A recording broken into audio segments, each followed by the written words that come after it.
Hey guys, तो start करते हैं एस ब्लॉक। ये लेक्चर आपके लिए बहुत ही ज़्यादा इंपॉर्टेंट होने वाला है क्योंकि मैंने एनसीईआरटी के लाइन टू लाइन को इसमें कवर किया है। साथ ही साथ आपके नीट में जितने भी पीवाईक्यूज हैं उसको मैंने सॉल्व कराया है। यदि आप ये लेक्चर पूरा देखते हैं तो आपके पूरे एनसीईआरटी की लाइन टू लाइन कवर होंगे। साथ ही साथ आपसे सभी पीवाईक्यूज आपसे सॉल्व हो जाएंगे। तो यदि आप इस चैनल पर नए हैं तो प्लीज़ सब्सक्राइब और शेयर भी जरूर कीजिएगा। तो आइए हम बात करते हैं एस ब्लॉक के बारे में। तो जो एस ब्लॉक है इसमें दो ग्रुप होते हैं, एक होता है फर्स्ट डे, दूसरा होता है सेकेंड डे। एक बार फिर देख लीजिए, एस ब्लॉक में क्या होता है, दो ग्रुप होते हैं, एक होता है फर्स्ट डे, दूसरा होता है सेकेंड डे। फर्स्ट डे वाले को बोलते हैं एल्कली मेटल्स, फर्स्ट वाले को बोलते हैं एल्कली मेटल्स, और जो सेकेंड डे होता है उसको बोलते हैं alkali earth metals group. Okay, अब बात करते हैं इनका जनरल इलेक्ट्रॉनिक कॉन्फ़िगरेशन के बारे में। तो जो जनरल इलेक्ट्रॉनिक कॉन्फ़िगरेशन है, यदि बात करें फर्स्ट डे यानी एल्कली मेटल की बात करें तो क्या होता है NS1 होता है। ठीक, अब बात करते हैं यदि सेकेंड डे यानी कि एल्कली अर्थ मेटल का इलेक्ट्रॉनिक कॉन्फ़िगरेशन क्या होता है, NH2 होता है। ओके, अब बात करते हैं एटॉमिक रेडियाई। आपका सबसे पहला ये प्रॉपर्टीज़ है। ठीक, एटॉमिक रेडियाई की बात करते हैं तो आपको पता होगा कि किसी भी ग्रुप में टॉप टू बॉटम जाने पर क्या होता है, इंक्रीज होता है। ठीक, ग्रुप में बात करें तो क्या होता है, एटॉमिक रेडियाई क्या होता है, टॉप टू बॉटम जाने पर क्या होता है, इंक्रीज होता है। ठीक, तो चाहे एल्कली अर्थ मेटल हो, चाहे एल्कली मेटल्स हो, चाहे एल्कली अर्थ मेटल्स हो, दोनों में क्या होगा, टॉप टू बॉटम जाने पर क्या होगा, इंक्रीज होगा विदाउट एक्सेप्शन। ओके, तो एटॉमिक रेडियाई क्या होगा, चाहे एल्कली मेटल्स हो चाहे एल्कली अर्थ मेटल हो, टॉप टू बॉटम जाने पर क्या होगा, इंक्रीज होगा। ओके, जैसा कि देख सकते हैं lithium, sodium, potassium, rubidium, caesium जैसे जाएंगे बढ़ता जाएगा। सीजियम का जो होता है एटॉमिक रेडियस सबसे ज़्यादा होता है। ठीक, ऐसी बात है। Barium, magnesium, calcium, strontium, barium, तो जो बैरियम होता है इसका सबसे अधिक होता है एटॉमिक रेडियस। ओके, अब दूसरी प्रॉपर्टीज़ की बात करते हैं, ये है आयनोजेशन एंथैल्पी। तो आयनोजेशन एंथैल्पी की बात करते हैं तो ये भी क्या होता है, किसी ग्रुप में टॉप टू बॉटम जाने में क्या होता है, ये डिक्रीज होता है। ठीक, तो आयनोजेशन एंथैल्पी क्या होता है, टॉप टू बॉटम जाने पे किसी ग्रुप में क्या होता है, डिक्रीज होता है।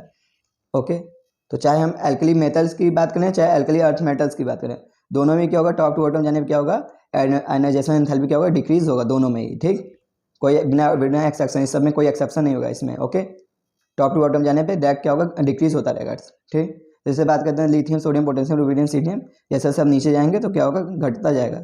ओके, एंड लिथियम का सबसे मैक्सिमम होता है आयनाइजेशन एंथैल्पी। ऐसे बात करते हैं barium, magnesium, calcium, strontium, barium की बात करते हैं तो बेरिलियम का सबसे अधिक होगा आयनोजेशन एंथैल्पी। ओके, अब बात करते हैं, अब देखिए जो आयनोजेशन एंथैल्पी जो है क्या होता है, एल्कली अर्थ मेटल का ज़्यादा होता है एल्कली मेटल से, यानी एल्कली अर्थ मेटल यानी सेकेंड ए का ज़्यादा होता है फर्स्ट ए से। ये आपको पता होगा कि ग्रुप में सॉरी पीरियड में क्या होता है, जाने पे बढ़ता है। ठीक, लेफ्ट टू राइट जाने में क्या होता है, बढ़ता है, इसलिए क्या होता है, एल्कली अर्थ मेटल का ज़्यादा होगा एल्कली मेटल से। ओके, तो ये एनसीईआरटी लिखता है एल्कली मेटल्स का क्या होता है, लोएस्ट होता है एल्कली अर्थ मेटल से। ओके, अब देखिए अगली प्रॉपर्टीज़ की बात करते हैं, हाइड्रेशन एंथैल्पी के बारे में बात करते हैं। तो जो हाइड्रेशन एंथैल्पी है ये क्या होता है, सॉल्बिलिटी को बताता है। ठीक, तो जिसका हाइड्रेशन एंथैल्पी जितना ज़्यादा होगा वो उतना ही ज़्यादा सॉल्बल होगा। ओके, तो एक बार फिर देख लीजिए, जो हाइड्रेशन एंथैल्पी है किसको बताता है, सॉल्बिलिटी को बताता है।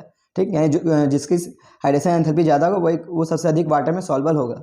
ओके, अब देखिए जो हाइड्रेशन एंथैल्पी है टॉप टू बॉटम जाने पे क्या है, डिक्रीज होता है। ठीक, तो हाइड्रेशन एंथैल्पी भी क्या होता है, टॉप टू बॉटम पे जाने पे क्या होता है, डिक्रीज होता है। तो मैंने आपको एक इंपॉर्टेंट ट्रिक बताया है कि कहीं भी एंथैल्पी का टर्म आ जाए, कहीं भी एनर्जी का टर्म आ जाए, चाहे आयनाइजेशन एंथैल्पी हो, चाहे इलेक्ट्रॉन गेन एंथैल्पी हो, चाहे इलेक्ट्रोनेगेटिविटी हो, चाहे कोई भी एंथैल्पी, चाहे बॉन्ड डिसोसिएशन एंथैल्पी हो, कोई भी एंथैल्पी हो जहाँ एनर्जी का टर्म आ जाए वो क्या होता है, टॉप टू बॉटम जाने पर क्या होता है, घटता है। ठीक, तो जहाँ भी एनर्जी का टर्म आ जाए टॉप टू बॉटम जाने पर क्या होता है, घटता है। बस ये याद कर लीजिए आप। ओके, ये कहीं भी गलत नहीं होता है।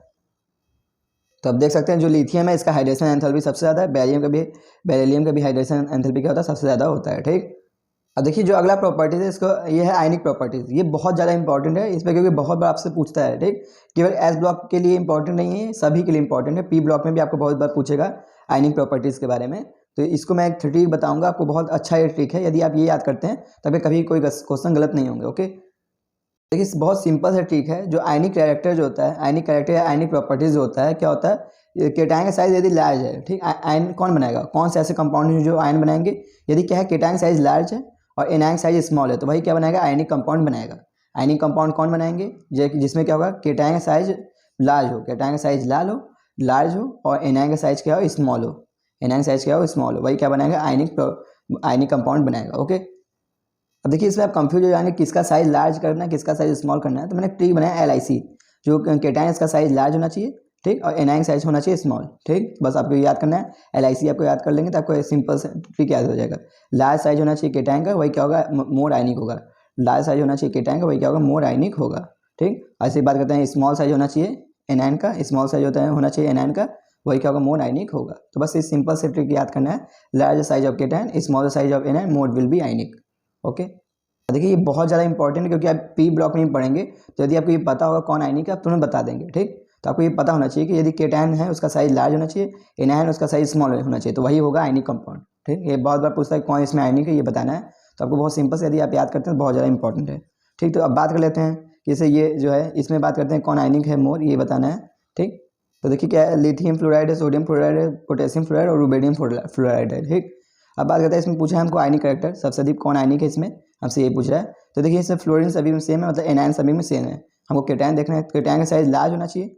अभी मैंने बताया ना केटायन का साइज लार्ज होगा वही क्या होगा, आयनिक होगा। ओके, तो जो रुबेडियम साइज क्या होता है, लार्ज होता है। ठीक, इसलिए रुबेडियम क्या है, मोर आयनिक है। उसके बाद पोटेशियम, उसके बाद सोडियम, फिर लिथियम। तो आयनिक कैरेक्टर कौन सा हो जाएगा, इससे हो जाएगा आपका रुबेडियम क्या है सबसे ज़्यादा, मतलब इसका साइज होता है। ठीक, तो केटायन साइज लार्ज होना चाहिए, एनायन साइज स्मॉल होना चाहिए, वही क्या होगा, अधिक आयनिक होगा। ओके, इसमें आयनिक कैरेक्टर कैसे होगा, ये सबसे अधिक रुबेडियम होगा आयनिक, फिर पोटेशियम होगा, फिर सोडियम होगा, फिर लिथियम होगा। ऐसी बात करते हैं ये वाले में।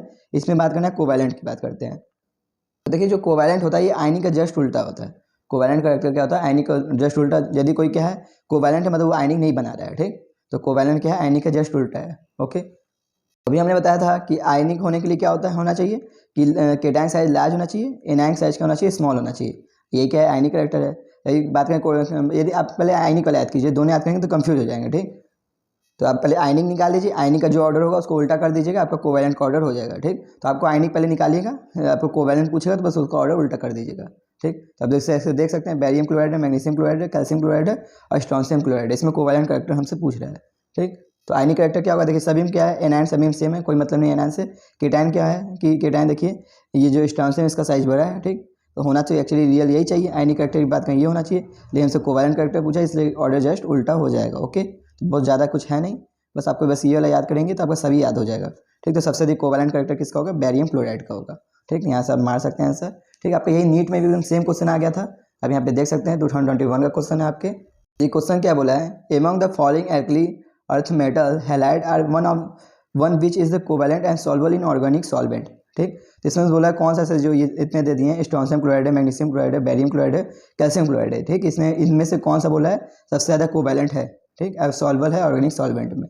ओके, तो हमसे सबसे अधिक क्या पूछा है, कोवैलेंट कैरेक्टर पूछा है, सबसे अधिक कौन कोवैलेंट होगा। तो हमेशा आपको पता होगा आयनिक के लिए क्या होता है, लार्ज साइज होना चाहिए केटायन का। ठीक, केटायन साइज लार्ज होना चाहिए, लेकिन हमसे कोवैलेंट पूछा है तो कोवैलेंट में क्या होगा, केटायन साइज स्मॉल होना चाहिए। ठीक, क्लोराइड एनायन सभी में सेम ही है, उसमें कोई दिक्कत नहीं है। मतलब जो हमको क्या पूछा है, कोवैलेंट कैरेक्टर पूछा है, तो इसलिए क्या होगा, केटायन साइज स्मॉल होना चाहिए, वही क्या होगा, कोवैलेंट होगा। तो देखिए जो बेरिलियम है ये क्या होगा, आंसर क्या होगा, सी, क्योंकि इसका साइज क्या होता है, स्मॉल होता है, तो यही क्या होगा, आयनिक होगा। ओके, मतलब यही क्या होगा, कोवैलेंट होगा, क्योंकि इसका साइज क्या है, स्मॉल है। ओके, तो देखिए ऐसे इजी क्वेश्चन आते हैं आपके नीट में, यदि आपको हर ट्रिक याद हो तो आप सभी क्वेश्चन कर लेंगे। चलिए अब हम बात करते हैं फिजिकल प्रॉपर्टीज़ की बात करते हैं। तो देखिए जो है एल्कली अर्थ मेटल्स जो होते हैं सभी क्या होता है, सिल्वरी वाइट सॉफ्ट होते हैं। ठीक, तो सभी जो इतने जो एल्कली मेटल्स जो हैं, सभी जो मेटल्स हैं, तो एनसीईआरटी लिखता है जितने भी वो सब क्या है मेटल्स हैं, वो कैसे होते हैं, सॉफ्ट होते हैं। ठीक, मेटल्स हैं लेकिन क्या है, सॉफ्ट होते हैं और वाइट कलर के होते हैं। ठीक, जितने भी हैं। दूसरा बात करते हैं डेंसिटी की। तो जो डेंसिटी होता है क्या होता है, टॉप टू बॉटम जाने में क्या होता है, इंक्रीज होता है। ठीक, तो जैसे जैसे मास बढ़ेगा वैसे वैसे क्या होगा, मतलब रेडियस जैसे जैसे बढ़ेगा डेंसिटी क्या होगा, इंक्रीज होगा। ठीक, ये ऐसे भी बोल सकते हैं जैसे जैसे एटॉमिक वेट बढ़ रहा है डेंसिटी क्या होगा, इंक्रीज होगा, तो कोई दिक्कत नहीं है। जैसे जैसे मास बढ़ता है या वेट बढ़ता है वैसे वैसे क्या होगा, एटॉमिक वेट सॉरी डेंसिटी क्या होगा, इंक्रीज होगा। ठीक, तो कोई दिक्कत नहीं है। आप देख सकते हैं सीजियम की डेंसिटी सबसे ज़्यादा होगी और ये से बोल सकते हैं बैरियम की डेंसिटी क्या होगी, सबसे ज़्यादा होगी। ओके, अब देखिए अगला फिजिकल प्रॉपर्टीज़ क्या है, फ्लेम टेस्ट। ठीक, तो यदि आप क्या होता है, कोई यदि यहाँ पे फ्लेम है, ठीक, कोई फ्लेम बढ़ रहा है, उसमें मतलब कोई मोमबत्ती या कैंडल है, वहाँ पे क्या हो रहा है, बढ़ रहा है। ठीक, यदि आप वहाँ पे कोई एल्कली अर्थ मेटल ले जाते हैं तो वहाँ उसका अलग अलग कलर शो करता है उस फ्लेम के साथ। उसका फ्लेम में कभी रेड कलर आएगा तो कभी ग्रीन कलर आएगा, ऐसे अलग अलग कलर आते हैं। ओके, तो आप फिर देख लीजिए फ्लेम टेस्ट के बारे में।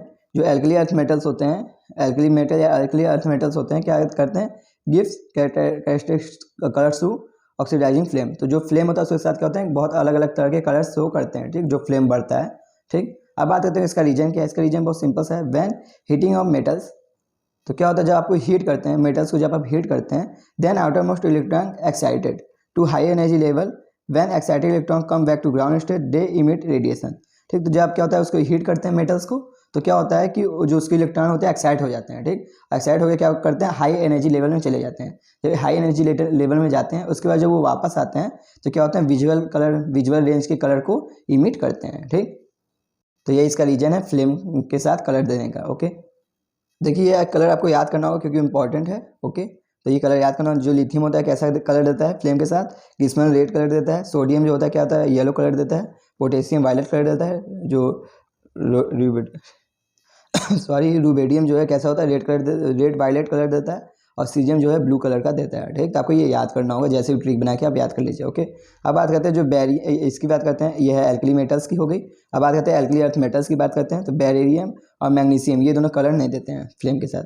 बेरिलियम और मैग्नीशियम कलर शो नहीं करते हैं। कौन कौन देते हैं, कैल्शियम, स्ट्रोंशियम और बैरियम देते हैं, ठीक। कैल्शियम, स्ट्रोंशियम और बैरियम। जो कैल्शियम होता है कैसा होता है, ब्रिक रेड कलर का देता है फ्लेम के साथ। कैल्शियम क्या होता है, ब्रिक रेड कलर देता है। जो स्ट्रोंशियम है कैसा होता है, क्रिस्मल रेड कलर देता है, क्रिस्मल रेड, ठीक। और ये जो बैरियम है कैसा होता है, ग्रीन एप्पल कलर का देता है। ओके, तो इंपॉर्टेंट आपको याद करना है। ओके, अब बात करते हैं केमिकल प्रॉपर्टीज़ के बारे में। तो जो केमिकल प्रॉपर्टीज इसमें हमको सबसे पहला पढ़ना है रिएक्टिविटी टूवर्ड एयर। तो एयर के साथ रिएक्शन कराते हैं तो क्या होता है, एल्कली मेटल्स और अर्थ मेटल्स का जब हम एयर के साथ रिएक्शन कराते हैं तो क्या होता है, ठीक।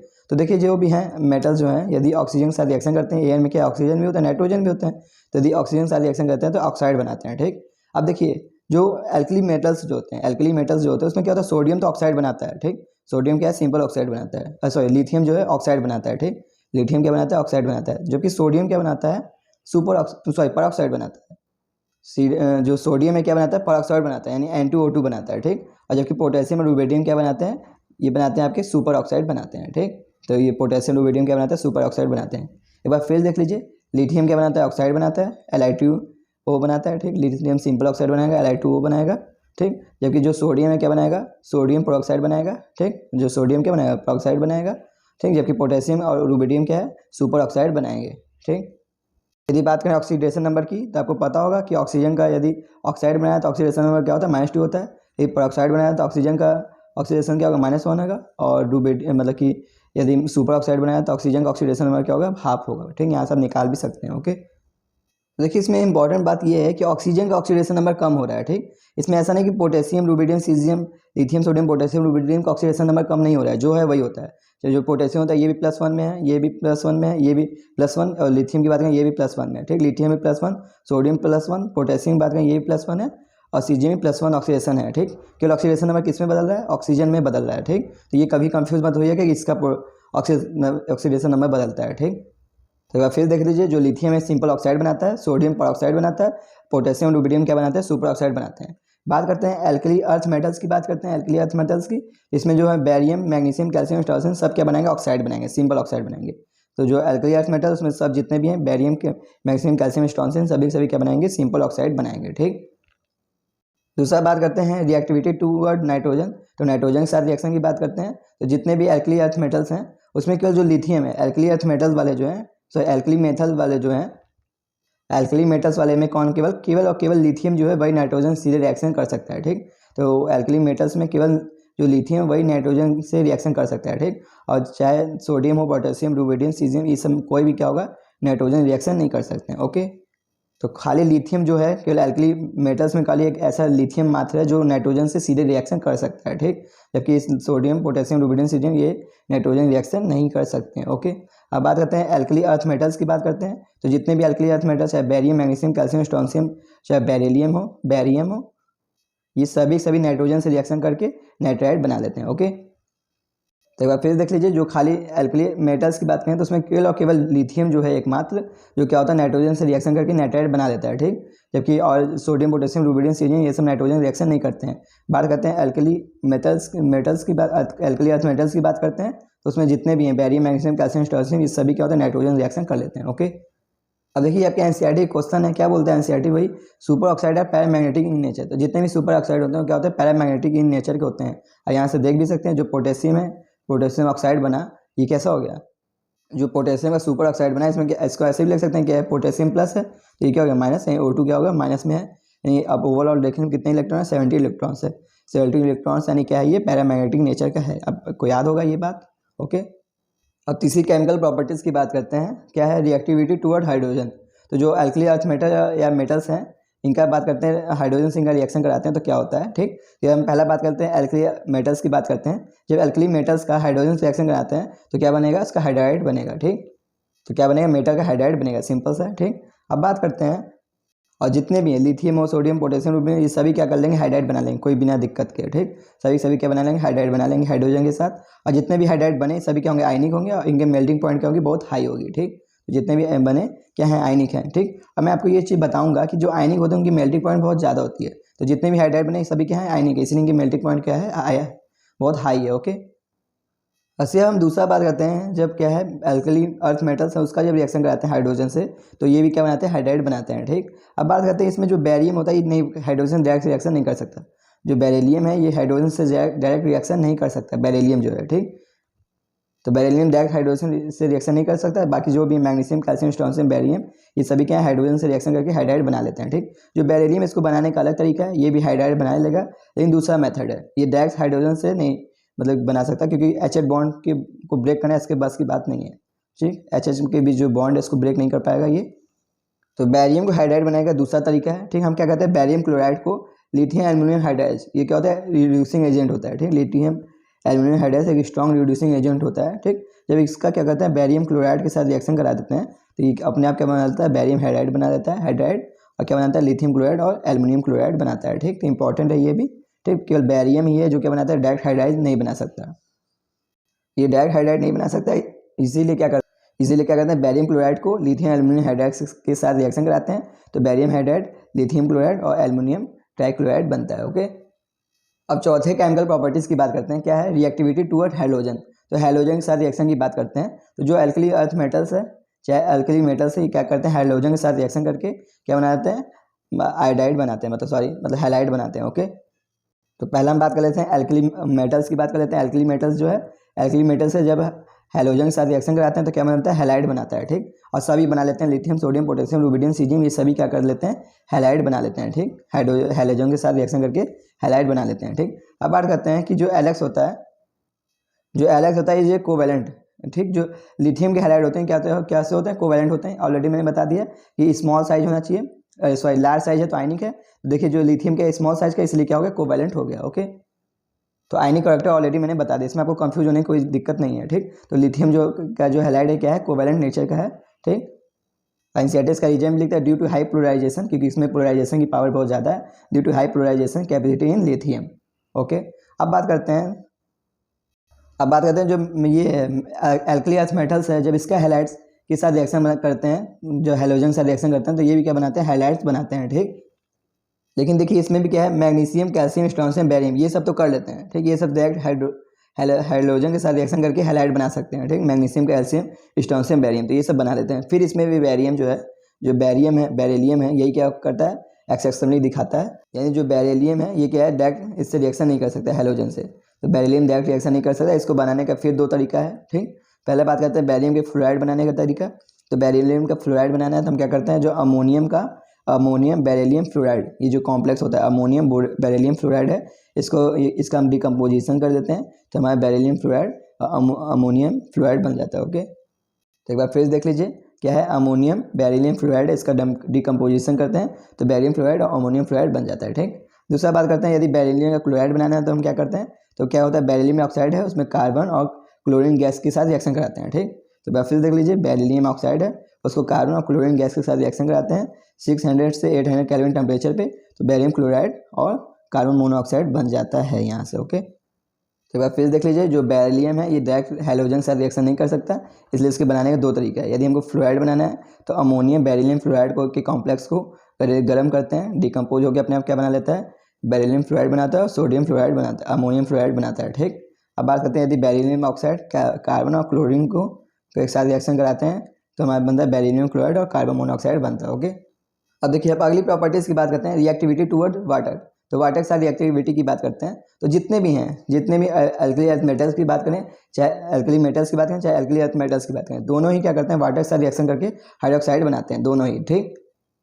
तो याद करिए, जितने भी मेटल्स हैं सब क्या बनाएंगे, हाइड्रोक्साइड बनाएंगे, आग बंद करके बना दीजिएगा, ठीक। और साथ ही साथ हाइड्रोजन गैस भी रिलीज करेंगे, ठीक। तो ये क्या है, मेटल है, इसका वाटर के साथ रिएक्शन कराएंगे तो हाइड्रोक्साइड बनेगा, हाइड्रोजन गैस निकालेगा। ऐसे बात करें, एल्कली अर्थ मेटल्स की बात करें, तो क्या होगा, एल्कली अर्थ मेटल्स की बात करें, ये भी वाटर के साथ रिएक्शन करके क्या बनाएगा, मतलब मेटल का हाइड्रोक्साइड बनाएगा, क्या निकालेगा, हाइड्रोजन गैस निकालेगा। ठीक, देखिए नीट 2021 का क्वेश्चन है, ये 21 का ही क्वेश्चन है। क्या बोले, identified the correct incorrect, sorry identify the incorrect statement from the following. इसमें कौन सा इनकरेक्ट स्टेटमेंट है, यही हमको बताना है। ओके, देखिए पहला ही बोल दिया, पहला क्या ऑप्शन बोला है, जो एल्कली मेटल है रिएक्ट करता है with water to form hydroxide. सही बात है, अभी हमने पढ़ा जितने भी एल्कली मेटल्स हैं सभी क्या करते हैं, वाटर से रिएक्शन करके क्या बनाते हैं, हमारे हाइड्रोक्साइड बनाते हैं। ठीक, चाहे एल्कली मेटल्स हो चाहे एल्कली अर्थ मेटल्स हो, दोनों ही क्या करते हैं, वाटर के साथ रिएक्शन करके क्या बनाते हैं, हाइड्रोक्साइड बनाते हैं। ओके, दूसरा क्या बोला है, दूसरा बोला है द ऑक्सीडेशन नंबर ऑफ के इन Q2 इज +4। ठीक, गलत है ये बात, क्योंकि जो के है हमेशा के का हमेशा, चाहे जो भी हो, जो alkali earth metals alkali metal जितने भी हैं सभी का ऑक्सीडेशन नंबर क्या होता है, +1 ही होता है। ठीक, यहाँ बोला है पोटेशियम का +4 बोल रहा है। ठीक, तो +4 कभी नहीं हो सकता। ठीक, तो यहाँ क्या बोला है, oxidation number of potassium in Q2 जो यानी जो सुपर ऑक्साइड है पोटेशियम का, उसमें क्या है, +4 है, कभी नहीं हो सकता। यानी ऑप्शन यही होगा हमारा, ऑप्शन जो 2 है यही क्या होगा, इनकरेक्ट होगा। ओके, और देखिए तीसरा ऑप्शन क्या बोला है, तीसरा क्या बोला, ionisation enthalpy of alkali metals decreasing top to bottom in the group. सही बात है, डिक्रीज होता है टॉप टू बॉटम जाने पे आयनाइजेशन एंथैल्पी। ठीक, अब बात करते हैं चौथा क्या है, lithium is strongest reducing agent among the following earth metal. ठीक, तो ये भी हम बात करेंगे इसके बारे में। जो लिथियम होता है क्या होता है, स्ट्रॉन्गेस्ट रिड्यूसिंग एजेंट होता है। आप यदि पढ़े होंगे इलेक्ट्रोकेमिकल वाला, यानी कि इलेक्ट्रोकेमिस्ट्री हम जानते होंगे कि लिथियम क्या होता है, सबसे ज़्यादा स्ट्रॉन्ग रिड्यूसिंग एजेंट होता है। ओके, अब अगला बात करते हैं रिएक्टिविटी टुवर्ड एसिड। ठीक, तो जैसा भी हमने देखा वाटर के साथ रिएक्शन करता है, वैसे क्या करते हैं, जितने भी एल्कली मेटल्स हैं चाहे एल्कली अर्थ मेटल्स हैं, दोनों ही क्या करते हैं, एसिड के साथ रिएक्शन कर लेते हैं। ठीक, और सेम उसी तरह है, वाटर की तरह ही रिएक्शन है। वाटर में क्या बनाते थे, हाइड्रोक्साइड बनाते थे, इसमें क्या बनाएंगे, क्लोराइड बनाएंगे। यदि HCl है तो क्लोराइड बना लेंगे। ठीक, बस क्रीज क्रॉस रिएक्शन कराना है। ठीक, अब देखिए मेटल्स है, ये मेटल्स यदि एल्कली मेटल्स की बात करें तो ये HCl के साथ रिएक्शन करके क्या बना लेगा, मेटल क्लोराइड बना लेगा, और साथ ही साथ हाइड्रोजन गैस निकालता है। ठीक, तो कोई मेटल्स है यदि आप इसको एसिड के साथ रिएक्शन कराते हैं मेटल्स का, तो हाइड्रोजन गैस निकलेगा ये। ठीक, और इसमें सभी हो सकते हैं, lithium, sodium, potassium, rubidium, cerium, सभी क्या होते हैं, एसिड के साथ रिएक्शन कर लेते हैं। ठीक, अब बात करते हैं जो ये है मैग्नीशियम, जो एल्कली अर्थ मेटल्स है, एल्कली अर्थ मेटल्स, इसका जब HCl के साथ रिएक्शन कराते हैं तो ये भी क्या बनाता है, मेटल क्लोराइड बनाता है, साथ ही साथ क्या बनाता है, आपका हाइड्रोजन गैस निकालता है। ठीक, अब बात करते हैं इसमें भी सभी हो सकते हैं, magnesium, barium, beryllium, magnesium, calcium, stones और बेरियम सब हो सकते हैं इसमें भी। ओके, अब अगली प्रॉपर्टीज़ की बात करते हैं, रिड्यूसिंग नेचर। तो जितने भी एल्कली मेटल्स हैं, चाहे एल्कली मेटल्स हैं चाहे एल्कली अर्थ मेटल्स हैं, एल्कली अर्थ मेटल्स हैं, सबसे ज़्यादा एल्कली मेटल्स जो होते हैं, ठीक, वो बहुत ज़्यादा रिड्यूसिंग प्रॉपर्टीज़ को शो करते हैं। ठीक, तो जितने भी एल्कली मेटल्स हैं, एल्कली मेटल बहुत ज़्यादा रिड्यूसिंग नेचर के होते हैं। ठीक, तो ऑल एल्कली मेटल, जितने भी एल्कली मेटल्स हैं, आर स्ट्रॉन्ग रिड्यूसिंग एजेंट, बहुत ही ज़्यादा स्ट्रॉन्ग रिड्यूसिंग एजेंट होते हैं। ओके, अब बात करते हैं जो रिड्यूसिंग पावर होता है, आपको पता होगा ऑलरेडी मैंने इलेक्ट्रोकेमिस्ट्री में आपको बताया, जो रिड्यूसिंग पावर होता है किसके प्रपोर्शनल होता है, मतलब इन्वर्सली प्रपोर्शनल होता है स्टैंडर्ड इलेक्ट्रोड पोटेंशियल के। ठीक, तो रिड्यूसिंग पावर किसके प्रपोर्शनल होता है, स्टैंडर्ड इलेक्ट्रोड पोटेंशियल के, यानी जो स्टैंडर्ड इलेक्ट्रोड पोटेंशियल जिसका कम होगा वो एक अच्छा रिड्यूसिंग पावर होगा। ठीक, तो बहुत सिंपल से याद कर लीजिए, जो स्टैंडर्ड जो रिड्यूसिंग पावर है जो क्या है, किसके इन्वर्सली प्रपोर्शनल होता है, स्टैंडर्ड इलेक्ट्रोड पोटेंशियल के। ठीक, यानी EMF जो आप निकालते हो उसके क्या होता है, इन्वर्सली प्रोपोर्शनल होता है। ठीक, यानी जिसका EMF कम आए, ठीक, यानी स्टैंडर्ड इलेक्ट्रोड पोटेंशियल की वैल्यू जिसकी कम आएगी वही क्या होगा, अच्छा रिड्यूसिंग पावर होगा। ओके, जैसे कि आपका NCERT देता भी है, जो लिथियम है, lithium has high negative E value. तो जो लिथियम होता है उसका बहुत ही ज़्यादा निगेटिव होता है EMF, उसका EMF यानी स्टैंडर्ड इलेक्ट्रॉन पोटेंशियल जो होता है बहुत ही ज़्यादा निगेटिव होता है। ठीक, इसलिए बोलते हैं जो लिथियम है स्ट्रॉन्ग रिड्यूसिंग एजेंट होता है। ठीक, तो आप पूरे इलेक्ट्रोकेमिकल सीरीज में देखेंगे जो लिथियम है उसकी वैल्यू सबसे निगेटिव होती है। पूरे इलेक्ट्रोकेमिकल सीरीज में आप देखेंगे तो जो ये लिथियम होता है उसका स्टैंडर्ड इलेक्ट्रोड पोटेंशियल सबसे ज़्यादा निगेटिव होता है, इसलिए क्या होता है, बहुत अच्छा रिड्यूसिंग एजेंट होता है जो लिथियम होता है। ठीक, अब देखिए जो स्टैंडर्ड इलेक्ट्रॉन पोटेंशियल है किस पे डिपेंड करता है, जो स्टैंडर्ड इलेक्ट्रॉन पोटेंशियल है 3 लोग पे डिपेंड करता है, 3 चीज़ों पे। एक होता है सब्लिमेशन एंथैल्पी, दूसरा होता है आयनाइजेशन एंथैल्पी, तीसरा है हाइड्रेशन एंथैल्पी। ठीक, तो स्टैंडर्ड इलेक्ट्रॉन पोटेंशियल जो है 3 लोग पे डिपेंड करता है, एक है सब्लिमेशन एंथैल्पी, दूसरा है आयनाइजेशन एंथैल्पी, तीसरा क्या है हाइड्रेशन एंथैल्पी। ओके, तो आपको देखिए पहले बात करते हैं सब्लिमेशन एंथैल्पी क्या होता है, जब क्या होता है कोई सॉलिड से गैस में बदलता है। ठीक, अपना स्टेट क्या हो, सॉलिड से डायरेक्ट गैस में बदल जाए, ठीक, बिना लिक्विड में चेंज हो, उसे बोलते हैं सब्लिमेशन। ठीक, तो सब्लिमेशन क्या होता है, जब सॉलिड से डायरेक्ट गैस में बदल जाए तो उसी के एंथैल्पी यानी उसी की एनर्जी क्या कहते हैं, सब्लिमेशन एंथैल्पी कहते हैं। जब क्या है, अब ये गैस बन गया, ठीक, जो मेटल का जो गैस है, ठीक, ये क्या हुआ, इससे एक इलेक्ट्रॉन निकालते हैं, इसे कहते हैं आयनाइजेशन एंथैल्पी, आपको पता भी होगा। जब इससे एक इलेक्ट्रॉन निकालते हैं इसको कहते हैं आयनाइजेशन एंथैल्पी। अब क्या होगा, जब इसको वाटर के साथ रिएक्शन कराया जाता है, जो M+ बना, M मतलब जो मेटल का जो मतलब सही मतलब जो मेटल का आयनिक फॉर्म बना उसका जब वाटर के साथ रिएक्शन कराते हैं तो ये क्या हो जाता है, हाइड्रेशन एंथैल्पी हो जाता है। ओके, तो ये तीनों पे आपका स्टैंडर्ड इलेक्ट्रॉन पोटेंशियल जो है डिपेंड करता है, sublimation enthalpy, ionisation enthalpy, hydration enthalpy पे। ठीक, अब देखिए बहुत इंपॉर्टेंट है, जो लिथियम है हैज़ हाई रिड्यूसिंग नेचर। अभी हमने बताया लिथियम क्या है, उसका रिड्यूसिंग नेचर, क्योंकि उसकी ईएमएफ निकालेंगे तो निगेटिव आता है, बहुत ज़्यादा निगेटिव आता है। इसलिए जो लिथियम है उसका क्या होता है, बहुत ज़्यादा रिड्यूसिंग नेचर होता है। ठीक, रिड्यूसिंग नेचर क्यों होता है, ड्यू टू स्मॉल साइज, इसका स्मॉल साइज है, पहला रीजन ये है। और क्या, हाई हाइड्रेशन एंथैल्पी, जो इसका हाइड्रेशन एंथैल्पी आपको पता होगा ऑलरेडी, मैं बताया कि टॉप टू बॉटम जाने में क्या होता है, डिक्रीज होता है। तो आपको पता होगा कि टॉप टू बॉटम जाने में क्या होता है, डिक्रीज होता है। इसलिए क्या होता है, जो लिथियम है इसका हाइड्रेशन एंथैल्पी सबसे ज़्यादा है, इसलिए क्या होता है, अच्छा खासा रिड्यूसिंग नेचर इसका शो होता है। ओके, अब देखिए नेक्स्ट केमिकल प्रॉपर्टीज़ की बात करते हैं, क्या है, सॉल्यूशन इन लिक्विड अमोनिया। तो लिक्विड अमोनिया में सॉल्यूशन की बात करते हैं, कैसा बनता है उसके बारे में बात करते हैं। तो जब क्या होता है, जो एल्कली मेटल्स हैं चाहे एल्कली अर्थ मेटल्स है, दोनों ही क्या होते हैं, अमोनिया में क्या होते हैं, डिजॉल्व हो जाते हैं। ठीक, तो चाहे एल्कली मेटल्स हो चाहे एल्कली अर्थ मेटल्स हो, दोनों ही क्या होते हैं, अमोनिया में क्या होते हैं, डिजॉल्व हो जाते हैं। ठीक, अब बात करते हैं जो पहले एल्कली मेटल्स की बात कर लेते हैं। तो जो एल्कली मेटल्स हैं ये अमोनिया के साथ रिएक्शन करके बहुत गजब का कॉम्प्लेक्स बनाते हैं। ठीक, तो बहुत ज़्यादा इंपॉर्टेंट है, जो एल्कली मेटल्स होते हैं ये अमोनिया के साथ रिएक्शन करके क्या बनाते हैं, दो तरह के कॉम्प्लेक्स बनाते हैं। ठीक, तो देखिए पहला क्या होता है, जो मेटल्स है ये क्या है, ये अमोनिया के साथ रिएक्शन करके कॉम्प्लेक्स बना लेता है। ठीक, ये मेटल्स है, यदि हम बात करें ये जो मेटल्स है ये ऐसे बहुत लिख सकते हैं, एक मेटल और एक इलेक्ट्रॉन, ऐसे हम लिख सकते हैं मेटल्स को। ओके, तो देखिए जो M प्लस है, जो अब मेटल्स कैसे लिख सकते हैं, M प्लस यानी मेटल का एक आयन हो गया, क्या हो गया, एक इलेक्ट्रॉन से निकाल दिए ऐसे। ठीक, तो इसको ऐसे भी हम लिख सकते हैं। अब देखिए जो मेटल जो M प्लस है ये क्या करता है, एक अमोनिया के साथ रिएक्शन करके एक कॉम्प्लेक्स बना लेता है। जो मेटल का जो M प्लस है ये क्या करता है, अमोनिया के साथ एक कॉम्प्लेक्स बना लेता है। ठीक, और जो एक इलेक्ट्रॉन है, मेटल जो इलेक्ट्रॉन है वो क्या करता है, एक और अमोनिया के साथ कॉम्प्लेक्स बना लेता है। ठीक, तो दोनों कॉम्प्लेक्स बनाते हैं। मेटल का जो प्लस है, ठीक, मेटल का जो आयन है, ठीक, मेटल्स जो है ये अमोनिया के साथ एक कॉम्प्लेक्स बनाता है, और मेटल में जो इलेक्ट्रॉन है ये भी क्या होता है, अमोनिया के साथ मिलके कॉम्प्लेक्स बना लेता है। ठीक, तो देखिए बहुत इंपॉर्टेंट, दो तरह के कॉम्प्लेक्स बनाते हैं। ठीक, अब बात करते हैं जो ये है, जो ये बना, तो वही बोलते हैं एनसीईआरटी, जो एल्कली मेटल है रिएक्ट विथ अमोनिया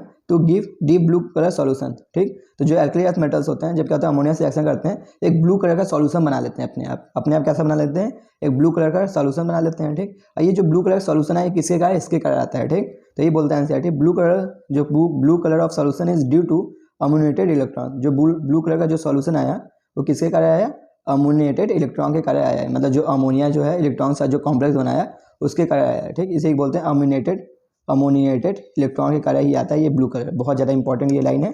ठीक, तो इंपॉर्टेंट है, जो ब्लू कलर का जो सॉल्यूशन आता है किसके कारण आता है, अमोनिएटेड इलेक्ट्रॉन, मतलब अमोनिएटेड इलेक्ट्रॉन के कारण आता है। ठीक, बहुत ज़्यादा इंपॉर्टेंट है, क्योंकि क्या होता है ये जो अम्यूनेटेड इलेक्ट्रॉन है क्या करता है, एब्जॉर्ब कर लेता है विजुअल एनर्जी के लाइट को। ठीक, जो अम्यूनेटेड इलेक्ट्रॉन बना है क्या कर लेता है, एब्जॉर्ब कर लेता है विजुअल कलर के, मतलब विजुअल एनर्जी वाले लाइट को एब्जॉर्ब कर लेता है, दस इनफैक्ट ब्लू कलर, इसीलिए क्या होता है, ब्लू कलर हमको मिलता है। ओके, अब देखिए ये भी लाइन बहुत इंपॉर्टेंट है, जो सॉल्यूशन कैसा होता है, सॉल्यूशन आ रहा है पैरामैग्नेटिक। अब यहाँ पे देख सकते हैं एक एम्यूनेटेड इलेक्ट्रॉन बना, अमोनेटेड इलेक्ट्रॉन बना, इसी क्या क्या है, ये क्या है, सॉल्यूशन क्या है, पैरामैग्नेटिक है, क्योंकि क्या है यहाँ पे निगेटिव चार्ज है। ठीक, तो अमोनेटेड इलेक्ट्रॉन बना, इसीलिए क्या है, सॉल्यूशन क्या होता है, पैरामैग्नेटिक होता है। तो solution are paramagnetic and on the standing slow liberating hydrogen result in formation of amide. ठीक, देखिए जो ये सॉल्यूशन बना है, जो ये वाला सॉल्यूशन है, ये दोनों क्या होते हैं, अपने आप टूट जाते हैं। जो सॉल्यूशन बना वापस से टूट जाते हैं। ठीक, तो इसको हम वापस ऐसे भी लिख सकते हैं, जो बना था वही देख सकते हैं। तो ये जो मेटल्स है इसको ऐसे लिख सकते हैं, M प्लस इलेक्ट्रॉन लिख सकते हैं, और क्या अमोनिया। ठीक, अमोनिया क्या कर लेता है, अपने में से हाइड्रोजन को निकाल लेता है, हाइड्रोजन को। ठीक, तो फिर देख लीजिए जो मेटल्स अपने में से एक हाइड्रोजन को निकाल लेता है। ठीक, और क्या बना लेता है, ये जो इलेक्ट्रॉन्स है, मतलब ये जो मेटल्स है इसके साथ क्या लेता है, कॉम्प्लेक्स बना लेता है। ठीक, सही मतलब इसके साथ एमाइड बना देता है, जो मेटल्स है इसके साथ क्या बना देता है, एमाइड बना देता है। ठीक, और ये जो हाइड्रोजन निकला, ये हाइड्रोजन निकला, ये इलेक्ट्रॉन मिलकर क्या बना देते हैं, हाइड्रोजन गैस बना लेते हैं। ठीक, जो इलेक्ट्रॉन है हाइड्रोजन है क्या बना लिया, हाइड्रोजन गैस बना लिया। ठीक, और ये जो है M प्लस है, और क्या है जो NH2 बना है, M प्लस और NH2 मिलकर क्या बना लेते हैं, एमाइड बना लेते हैं। ठीक, और देखिए जैसे ये हाइड्रोजन अब देखिए क्या है, जैसे ये हाइड्रोजन निकला तो क्या होता है, जो ब्लू कलर होता है, blue colour become orange colour. जैसे ही हाइड्रोजन निकला क्या सॉल्यूशन जो क्या न्यूट्रल बन गया। ठीक, सॉल्यूशन क्या हो गया, देखिए न्यूट्रल हो गया, हाइड्रोजन गैस भी बन गया, मतलब एमाइड भी बन गया, सॉल्यूशन क्या हो गया, न्यूट्रल हो गया।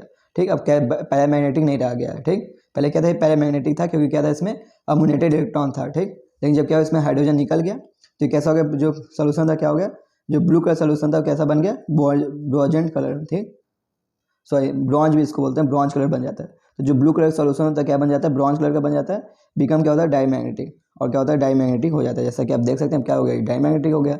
ठीक। और जो ब्लू कलर का सोल्यूशन था क्या हो गया, ब्रॉन्ज कलर का हो गया। ओके, इंपॉर्टेंट लाइन है ये भी, ठीक।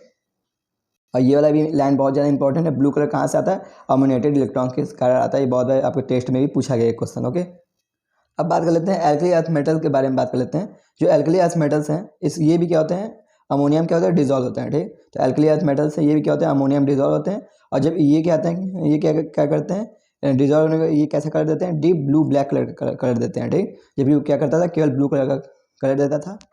और ये सॉल्यूशन में कैसा कलर देते हैं, डीप ब्लू ब्लैक कलर का कलर देते हैं, ठीक। इसमें क्या है, ब्लैक ज़्यादा है, बस ऐसे याद कर सकते हैं, ठीक।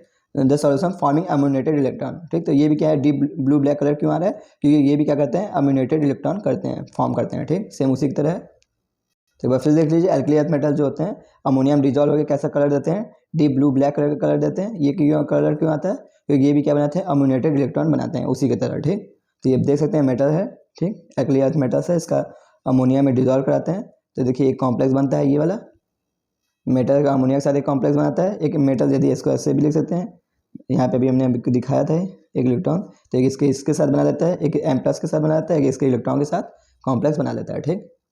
एक अमोनिया M+ के साथ इलेक्ट्रॉन कॉम्प्लेक्स बनाता है, एक अमोनिया इसके इलेक्ट्रॉन के साथ कॉम्प्लेक्स बनाता है, ठीक। अब बात करते हैं, बस इसमें फ़र्क यही है कि यहाँ पे क्या होता है, फ्रॉम द सॉल्यूशन, देखिए क्या बोलते हैं NCERT, for this solution the ammoniated ions यानी MnH3 जो है कैन बी रिकवर्ड। तो ये वापस जो है, ये अम्यूनेटेड जो इलेक्ट्रॉन है वापस किस में रिकवर्ड हो जाता है, अम्यूनेटेड आयन में, ठीक। यानी ये वाला जो कॉम्प्लेक्स इसमें रिकवर्ड हो जाता है, वही बोलता है NCERT, this solution the ammoniated ion जो है कैन बी रिकवर्ड। तो ये जो है अल्टीमेटली क्या होता है, अम्यूनेटेड आयन में रिकवर्ड हो जाता है। ओके, जबकि वो क्या करता था, हाइड्रोजन गैस को निकालता था और क्या करता था, एमाइड बनाता था, जिससे क्या होता था, जो पैरामैग्नेटिक होता था क्या होता है, डायमैग्नेटिक चेंज हो जाता था और कलर जो होता था ऑरेंज कलर का हो जाता था, ठीक। एल्कली मेटल्स में बस फर्क इसमें इतना है कि जो है वापस इसमें बदल जाता है, अम्यूनेटेड आयन में बदल जाता है। ओके, चलिए तो अब हम बात करते हैं general characteristics of compound of alkali metals and alkali earth metals की बात करते हैं, ठीक।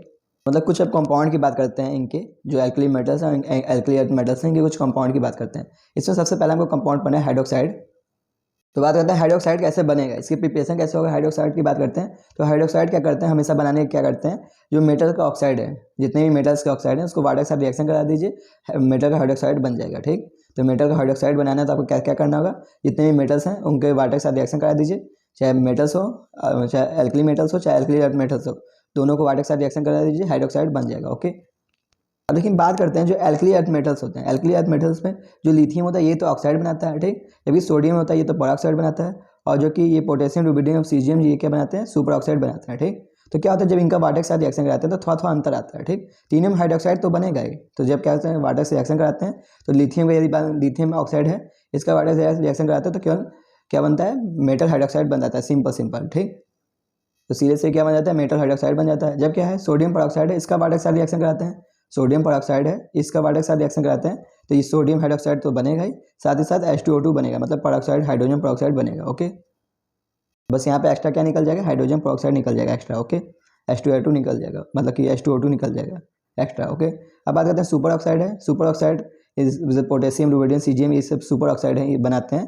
जब इनका क्या करते हैं, वाटर के साथ रिएक्शन करते हैं तो क्या करते हैं, ये मेटल का हाइड्रोक्साइड तो बनाएंगे ही, साथ ही साथ H2O2 बनाएंगे, साथ ही साथ ऑक्सीजन गैस एक्स्ट्रा निकालेंगे। ओके, एक बार फिर देख लीजिए, यदि लिथियम है यानी ऑक्साइड है, सिंपल ऑक्साइड है, इसका वाटर के साथ रिएक्शन कराते हैं तो हाइड्रोक्साइड बन जाता है मेटल का, ठीक। एक बात करते हैं पेरोक्साइड है, तो इसका वाटर के साथ रिएक्शन कराते हैं तो मेटल हाइड्रोक्साइड बनेगा और हाइड्रोजन पेरोक्साइड बनेगा, ठीक। अब बात करते हैं सुपर ऑक्साइड है, इसका वाटर के साथ रिएक्शन कराते हैं तो मेटल हाइड्रोक्साइड बनेगा, पेरोक्साइड बनेगा और ऑक्सीजन गैस रिलीज होगा, ये तीनों निकलेगा इसमें। ओके, अब बात करते हैं एल्कली अर्थ मेटल्स का। तो एल्कली अर्थ मेटल्स सभी सिंपल ऑक्साइड बनाते हैं, कोई सुपर ऑक्साइड नहीं बनाता है। जितने भी एल्कली अर्थ मेटल्स हैं, barium, magnesium, calcium, strontium, barium की बात करें, ये सभी क्या करते हैं, ऑक्साइड बनाते हैं। इनका वाटर के साथ रिएक्शन कराएंगे तो ये भी क्या करेंगे, हाइड्रोक्साइड सिंपल बना लेंगे। ओके, तो इसमें कोई दिक्कत नहीं है, सिंपल क्या करेंगे, हाइड्रोक्साइड बना लेंगे।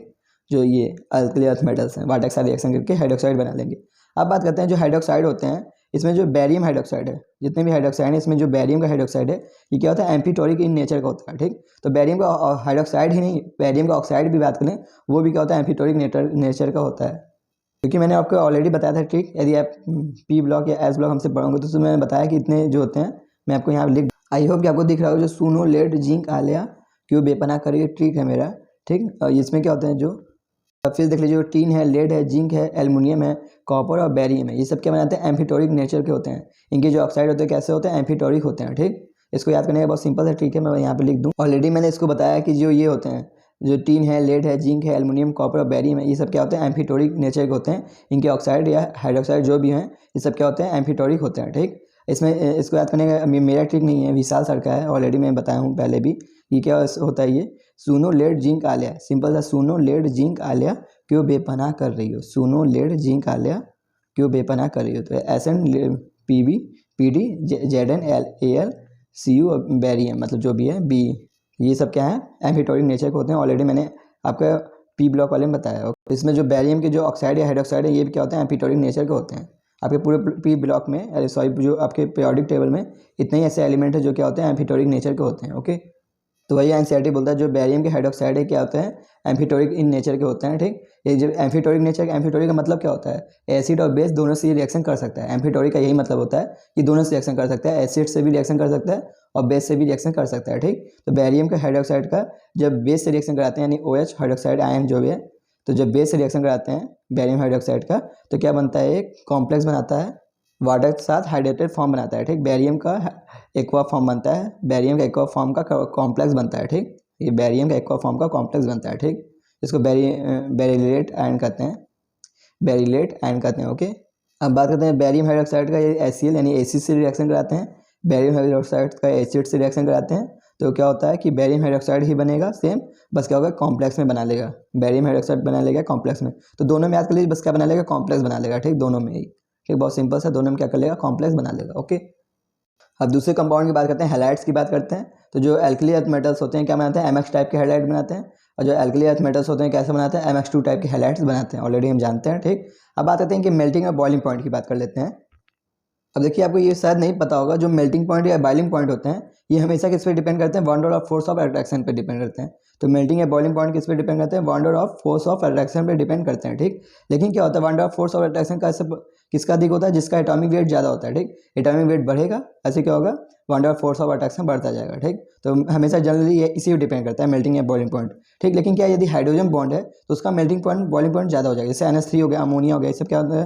हाइड्रोजन बनाते हैं। जो हाइड्राइड होते हैं, जैसे अमोनिया का हो गया, ऑक्सीजन हो गया, H2O हो गया, HF हो गया, सब क्या बनाते हैं? हाइड्रोजन बॉन्ड बनाते हैं। तो इसमें क्या होगा? इसका अधिक हो जाएगा। ठीक, जबकि इसके नीचे वाले जो होते हैं हाइड्रोजन बॉन्ड नहीं बना पाते हैं। ठीक, तो इसीलिए अमोनिया का मतलब टॉप टू बॉटम जाने तब क्या होता है? डिक्रीज होने लगता है। ओके, जनरली ये डिपेंड करता है एटॉमिक वेट पे, जैसे जिसका एटॉमिक वेट ज़्यादा होगा उसी का मेल्टिंग पॉइंट, बॉइलिंग पॉइंट ज़्यादा होता है। ठीक, लेकिन क्या होता है? यदि हाइड्रोजन बॉन्ड ज़्यादा है तो उस पर डिपेंड ये ज़्यादा करेगा।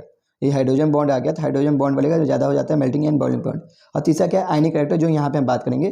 तो जिसका आयनिक कैरेक्टर ज़्यादा होगा वो क्या होगा? ज़्यादा मेल्टिंग पॉइंट, बॉइलिंग पॉइंट रखेगा। ठीक, तो तीन चीज़ पे हमेशा डिपेंड करता है, आपको तीनों पढ़ना है। ठीक, तो हाइड्रोजन वाला जो होगा हम पी ब्लॉक में देखेंगे, हाइड्रोजन बॉन्ड होगा। ठीक, इसमें हम ज़्यादा कर आयनिक वाला बात करेंगे, आयनिक कैरेक्टर, तो क्योंकि यहाँ पे आयन्स वाले ही होते हैं। ठीक, तो मेल्टिंग या बॉइलिंग पॉइंट किस पे डिपेंड करेगा? आयनिक कैरेक्टर पे डिपेंड करता है। ठीक, तो जब ये दोनों कैरेक्टर आ जाएंगे तो इस पर डिपेंड कम करेगा, इस पर ज़्यादा डिपेंड करेगा, इन दोनों पे। ठीक, और ऐसे जनरली किस पे डिपेंड करता है? Wonder of force of attraction पे ही डिपेंड करता है। लेकिन ये सब कैरेक्टर आ गए, जैसे आयनिक कैरेक्टर आ गया, हाइड्रोजन बॉन्ड आ गया, तो इस पर डिपेंड करता है। ओके, तो देखिए यही है मेल्टिंग एंड बॉइलिंग पॉइंट की बात करें, इसमें ऑर्डर बताना होगा, तो किसका अधिक होगा?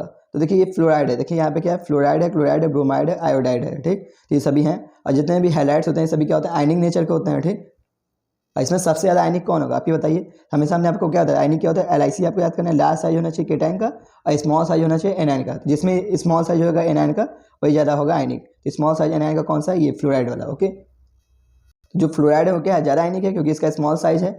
एनायन का साइज क्या होना चाहिए? स्मॉल होना चाहिए। केटाइन का साइज क्या होना चाहिए? लार्ज होना चाहिए। लार्ज साइज होना चाहिए केटाइन का, एनायन साइज क्या होना चाहिए? स्मॉल होना चाहिए। ओके, तो यहाँ पे देख सकते हैं जो एनायन साइज का स्मॉल है, यानी फ्लोरीन वाला जो है ये ज़्यादा आयनिक है, इसलिए इसका मेल्टिंग पॉइंट, बॉइलिंग पॉइंट ज़्यादा होगा। ओके, तो ये आपको एकदम याद होना चाहिए दिमाग में एकदम, कि इसमें सबसे अधिक किसका होगा? फ्लोराइड का होगा, फिर क्लोराइड का, फिर ब्रोमाइड का, फिर आयोडाइड का होगा। ओके, अब देखिए एनसीईआरटी क्या बोलता है? जो हैलाइड ऑफ एल्कली मेटल आयनिक, जो हैलाइड होते हैं एल्कली मेटल्स के, वो क्या होते हैं? आयनिक होते हैं। ओके, लेकिन उसमें जो है, जो बेरिलियम का मतलब कि है बेरिलियम का हैलाइड, जो बेरिलियम के हैलाइड्स हैं वो क्या होता है? कोवैलेंट नेचर के होते हैं। ठीक, क्योंकि इसके साइज क्या है? स्मॉल है। बेरिलियम क्या स्मॉल साइज है, जबकि केटाइन साइज क्या होना चाहिए? लार्ज होना चाहिए। ठीक, जिस केटाइन का साइज लार्ज होगा वही क्या होगा? कोवैलेंट, वही क्या होगा? आयनिक होगा। जिस केटाइन साइज लार्ज होगा वही क्या होगा? आयनिक होगा। लेकिन जो क्या है बेरिलियम का जो केटाइन है, बेरिलियम क्या है? केटाइन है, केटायन का साइज क्या है, स्मॉल, इसलिए क्या है, कोवैलेंट नेचर का होता है। ठीक, तो बेरिलियम के जो हैलाइड्स हैं ये क्या है, कोवैलेंट नेचर के हैं। बाकी सबकी बात करें तो वो सभी क्या है, आयनिक होते हैं। ओके, तो देखिए अभी मैंने बताया जो बेरिलियम के हैलाइड होते हैं क्या होते हैं, कोवैलेंट नेचर के होते हैं। ठीक, अब देखिए इसी कोवैलेंट नेचर का कार्य जो होता है, बेरिलियम जो है 3 तरह के स्ट्रक्चर को शो करता है। ठीक, बेरिलियम का जो क्लोराइड है ये 3 तरह के स्ट्रक्चर को शो करता है। ठीक, बहुत ज़्यादा इंपॉर्टेंट है, इस पर आपके नीट पे भी क्वेश्चन है। तो बेरिलियम का जो क्लोराइड है ये 3 तरह के स्ट्रक्चर को शो करता है। पहला है सॉलिड स्टेट में, जब वो सॉलिड स्टेट में होगा जो बेरिलियम का क्लोराइड, तो कैसा होता है, चेन टाइप का स्ट्रक्चर बना लेगा, एक चेन टाइप का स्ट्रक्चर बना लेगा। ओके, तो सॉलिड स्टेट में कैसा होता है, चेन टाइप का स्ट्रक्चर होता है। ठीक, एक बार फिर देख लीजिए सॉलिड स्टेट में कैसा होगा, चैन टाइप का स्ट्रक्चर होगा। बात करते हैं वेपर फेज में, वेपर फेज में कैसा होगा, क्लोरो ब्रिज डाइमर होगा। ठीक है, वेपर फेज में कैसा होगा, क्लोरो ब्रिज वाला स्ट्रक्चर बना लेगा, डाइमर हो भी, मतलब 2 स्ट्रक्चर 2 का मतलब डाइमर फॉर्म बना लेगा, यानी B2Cl4 बना लेगा। ओके, तब वेपर फेज में क्या बनाएगा, डाइमर बनाएगा। ठीक, सॉलिड फेज में क्या बनाएगा, चैन स्ट्रक्चर बनाएगा। ठीक, अब बात करते हैं जब इसका टेम्परेचर बहुत ज़्यादा कर दें, क्या होगा, 12,000 केल्विन से बहुत ज़्यादा टेम्परेचर कर दें तो उस टाइम क्या बना लेगा, मोनोमर में ही एग्जिस्ट करने लगेगा। ओके, तो एक बार फेज देख लीजिए, सॉलिड स्टेट में क्या होगा, चैन स्ट्रक्चर बनाता है, वेपर फेज में डाइमर बना लेता है, और जब टेम्परेचर बहुत ज़्यादा कर दें, 12,000 केल्विन से भी ज़्यादा टेम्परेचर कर दें तो मोनोमर बना के एग्जिस्ट कर लेता है। ओके, तो ये नीट 2021 का क्वेश्चन है। ये क्या बोला था, structure of barium chloride in solid state and vapour phase state.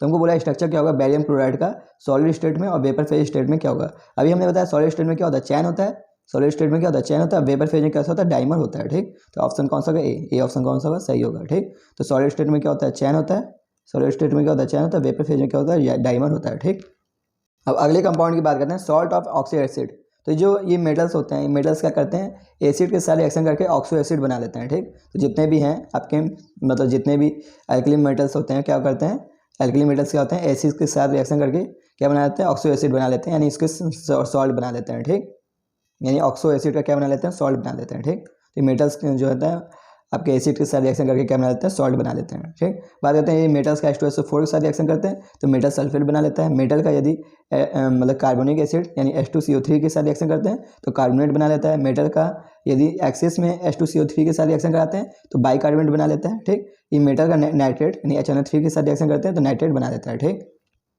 तो ये सभी क्या है इसके मतलब कि सॉल्ट हैं। ठीक, इस सॉल्ट बना लेता है। अब बात करते हैं आपको बहुत ज़्यादा किस में प्रॉब्लम होती है कि इसकी जो सॉल्वेबिलिटी और थर्मोस्टेबिलिटी के जो होते हैं कैसे बढ़ रहा है, कैसे इंक्रीज हो रहा है, इसके बारे में बात करते हैं। ठीक, देखिए बात करते हैं सॉल्वेबिलिटीज़ की। ठीक, तो कौन कितना ज़्यादा सॉल्वेबल होगा वाटर में, इसके बारे में बात करते हैं। तो बात करते हैं जो सॉल्वेबिलिटीज़ होगा प्रोपोर्शनल होगा हाइड्रेशन एंथैल्पी के। ठीक, तो सॉल्वेबिलिटी होता है हमेशा क्या होता है, हाइड्रेशन एंथैल्पी के प्रोपोर्शनल होता है, हर जगह आपको यही होगा। ठीक, बस किसमें एक्सेप्शन आपको मिलेगा, hydroxide of alkali metals and alkali earth metals. जो हाइड्रोक्साइड होते हैं एल्कली अर्थ मेटल्स या एल्कली अर्थ मेटल्स के, उसमें ये बस इसका उल्टा ऑर्डर चलेगा। ठीक, तो बाद फिर देख लीजिए जो सॉल्वेबिलिटीज होगा हाइड्रेशन एंथैल्पी के प्रोपोर्शनल होगा। ठीक, चाहे नाइट्रेट की बात करें, चाहे सल्फेट, चाहे कार्बोनेट, चाहे बाइकार्बोनेट, ये सब की बात करें, जो सॉल्वेबिलिटी होगा उसके हाइड्रेशन एंथैल्पी के प्रोपोर्शनल होगा। एंथैल्पी ऑलरेडी मैंने बताया था, एंथैल्पी क्या होता है, hydration enthalpy top to bottom जाने में क्या होता है, डिक्रीज होता है। ठीक, चाहे कोई भी एंथैल्पी की बात करें, चाहे ionisation enthalpy, electron gain enthalpy, सब की बात कर लें तो क्या होता है, टॉप टू बॉटम जाने पे क्या होता है, डिक्रीज होता है। ठीक, तो सॉल्वेबिलिटी जो है हमेशा क्या होगा, हाइड्रेशन एंथैल्पी के प्रोपोर्शनल होता है। ठीक, सबकी बात कर लें। ठीक, लेकिन बात करते हैं जो ये हाइड्रोक्साइड होता है, जो हाइड्रोक्साइड की बात करें, hydroxide of alkali earth metals and alkali metals की बात करें, इसी में बस उल्टा ऑर्डर चलेगा, मतलब इन्वर्सली प्रोपोर्शनल हो जाएगा मतलब कि हाइड्रेशन एंथैल्पी के। ओके, तो हम साफ साफ बोल सकते हैं सॉल्वेबिलिटी क्या होगा, सभी के लिए क्या होगा, टॉप टू बॉटम जाने पर क्या होगा, डिक्रीज होगा। केवल क्या होगा, जो हाइड्रोक्साइड है उसके लिए क्या होगा, जो हाइड्रोक्साइड की बात करें, एल्कली मेटल या एल्कली अर्थ मेटल की बात करें, वो क्या होगा, टॉप टू बॉटम जाने क्या होगा, उसका केवल इंक्रीज होगा। बाकी सबकी बात करें तो क्या होगा, सॉल्वेबिलिटीज क्या होगा, टॉप टू बॉटम जाने में क्या होता है, डिक्रीज होता है। ठीक, तो आइए क्वेश्चन करते हैं तो आपको ज़्यादा आपको समझ में आएगा, क्लियर होगा। तो देखिए ये सभी की बात करते हैं, सॉल्वेबिलिटीज की बात करते हैं सभी में। तो हमने अभी बोला आपको सॉल्वेबिलिटीज सभी में क्या होगा, टॉप टू बॉटम जाने में क्या होगा, डिक्रीज होगा। ठीक, चाहे कार्बोनेट हो, चाहे सल्फेट हो, चाहे नाइट्रेट हो, चाहे बाइकार्बोनेट हो, सभी में क्या होगा, टॉप टू बॉटम जाने में क्या होता है, डिक्रीज होता है। ठीक, तो क्या होता है, सॉल्वेबिलिटीज हमेशा प्रोपोर्शनल होगा हाइड्रेशन एंथैल्पी के। आपको पता होगा हाइड्रेशन एंथैल्पी क्या होता है, टॉप टू बॉटम जाने पे डिक्रीज होता है। ठीक, तो बात करते हैं चाहे कार्बोनेट हो, चाहे सल्फेट हो, चाहे नाइट्रेट हो, चाहे बाइकार्बोनेट हो, सभी में क्या होगा, टॉप टू बॉटम जाने पे क्या हो रहा है, डिक्रीज हो रहा है। आप देख सकते हैं। ठीक, टॉप टू बॉटम जाने पे क्या हो रहा है, डिक्रीज हो रहा है। ठीक, अब बात करते हैं इसका एक्सेप्शन, लेकिन क्या था, एक्सेप्शन था आपका हाइड्रोक्साइड। जो आपके हाइड्रोक्साइड होते हैं इसमें क्या होता है, टॉप टू बॉटम जाने पे क्या होता है, इंक्रीज होता है। ठीक, तो इसमें जो होता है टॉप टू बॉटम जाने पे क्या होता है, इंक्रीज होता है। ठीक, इंक्रीज होगा।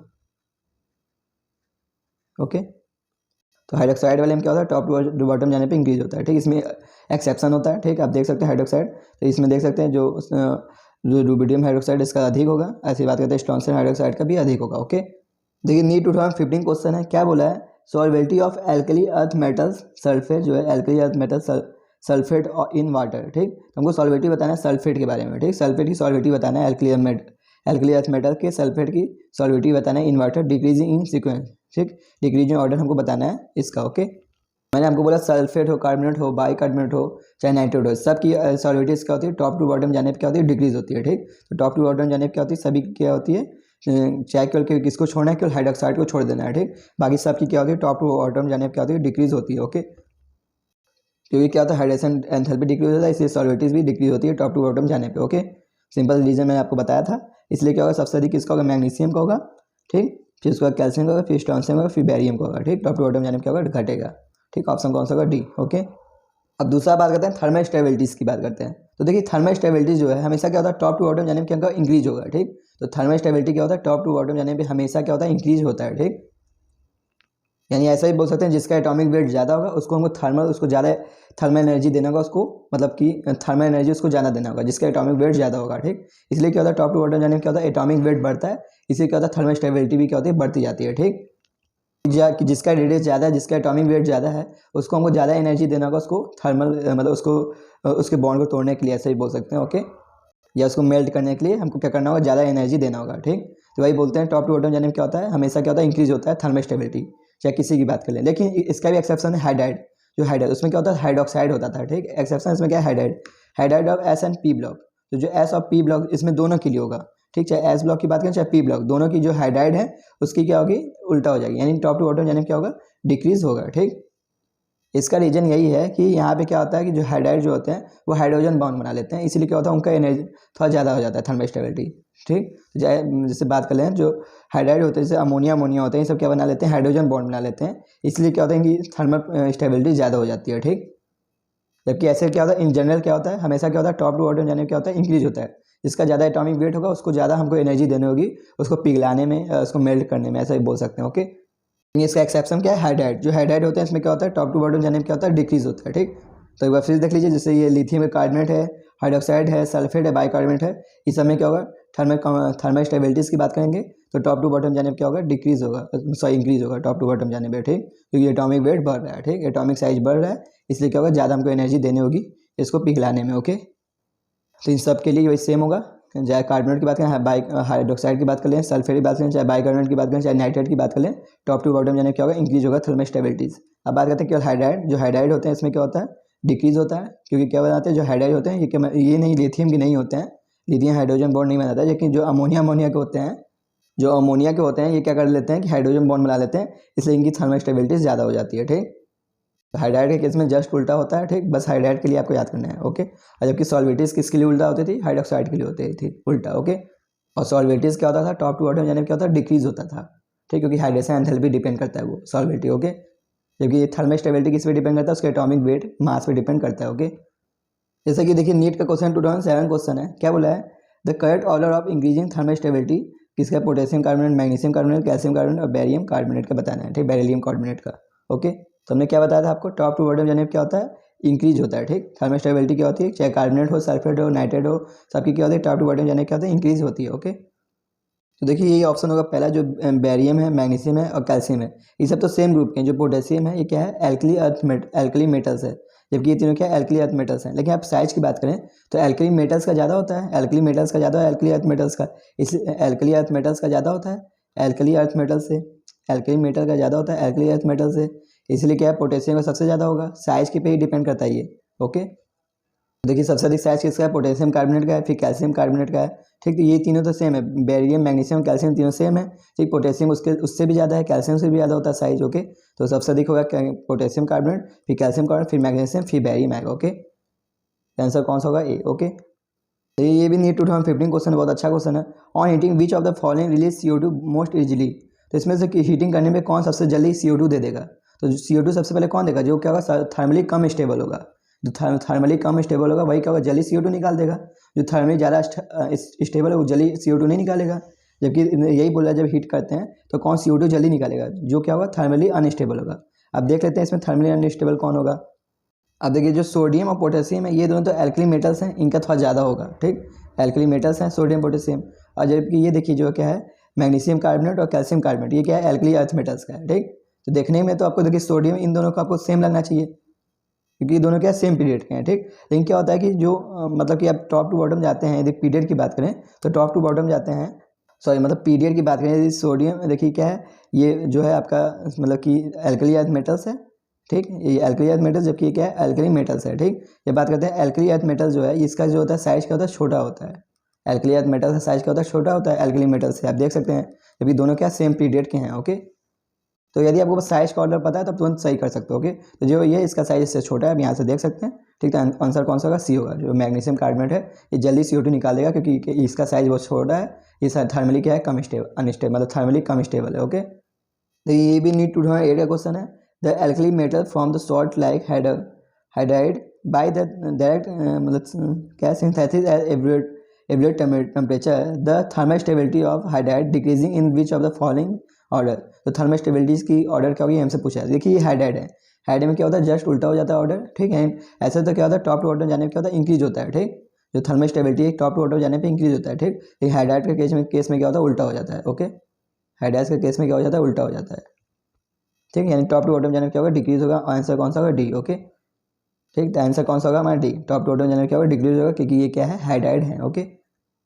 तो नीट 2019 का क्वेश्चन है which of the following is an amphoteric hydroxide. तो कौन सा एम्फीटोरिक हाइड्रोक्साइड होता है आपको मैं होता है क्या बैरियम जो होता है क्या होता है एम्फीटोरिक हाइड्रोक्साइड होता है। आंसर कौन सा होगा डी, ओके। अब देखिए बात करते हैं एसिडिक स्ट्रेंथ जो होगा, आपको ऑलरेडी मैंने प्री ब्लॉक में बताया जितने भी एसिडिक स्ट्रेंथ होंगे सभी क्या होंगे इलेक्ट्रोनेगेटिविटी के प्रपोर्शनल होंगे, ठीक। तो एसिडिक स्ट्रेंथ की बात करें तो सभी क्या होंगे इलेक्ट्रोनेगेटिविटी के प्रपोर्शनल होते हैं। जो जितना ज़्यादा इलेक्ट्रोनेगेटिव होगा उतना ही ज़्यादा उसका एसिडिक स्ट्रेंथ होगा, ठीक। अब बात करते हैं केवल किसको छोड़ के, केवल हाइड्राइड को छोड़ दिया जाए क्योंकि हाइड्राइड में क्या होता है जस्ट उल्टा लग जाता है, ठीक। यानी एसिडिक स्ट्रेंथ जो होगा इन्वर्सली प्रपोर्शनल होता है इलेक्ट्रोनेगेटिव के। तो हाइड्राइड के केस में जस्ट उल्टा होगा, जो एसिडिक स्ट्रेंथ होता है इन्वर्सली प्रपोर्शनल होता है इलेक्ट्रोनेगेटिव के। जैसे बात करते हैं NH3 PH3 आर्सेनिक और एंटीमनी है, जैसे अमोनिया फास्जिन आर्सेनिक और एंटीमनी जो है इसके हाइड्राइड जो है ये क्या होता है। यदि हाइड्राइड की बात करें तो क्या होगा एसिडिक स्ट्रेंथ की यदि बात करें तो क्या होगा इन्वर्सली प्रपोर्शनल हो जाता है इलेक्ट्रोनेगेटिव के। नहीं तो हमेशा क्या होता है और किसी की बात कर लें चाहे ऑक्साइड हो हाइड्रोक्साइड हो सल्फेट हो कुछ भी हो तो एसिडिक स्ट्रेंथ जो होता है हमेशा इलेक्ट्रोनेगेटिव के प्रपोर्शनल होता है, ठीक। तो सिंपल से याद करिए एसिडिक स्ट्रेंथ हमेशा इलेक्ट्रोनेगेटिव के प्रपोर्शनल होता है क्योंकि हाइड्राइड के केस में जस्ट उल्टा हो जाता है, ओके। तो ये नीट 2018 का क्वेश्चन है which of the following oxide is most acidic in nature. तो इसमें कौन सा ऑक्साइड सबसे ज़्यादा एसिडिक होगा। तो जो सबसे ज़्यादा इलेक्ट्रोनेगेटिविटी होगा जिसकी वही सबसे ज़्यादा एसिडिक होगा। तो बैरियम जो है सबसे ज़्यादा इलेक्ट्रोनेगेटिविटी है इसलिए बैरियम का ऑक्साइड जो होगा सबसे ज़्यादा एसिडिक होगा, ओके। तो ऑप्शन कौन सा होगा बी, ओके। ऑप्शन कौन सा हो जाएगा बी, ठीक।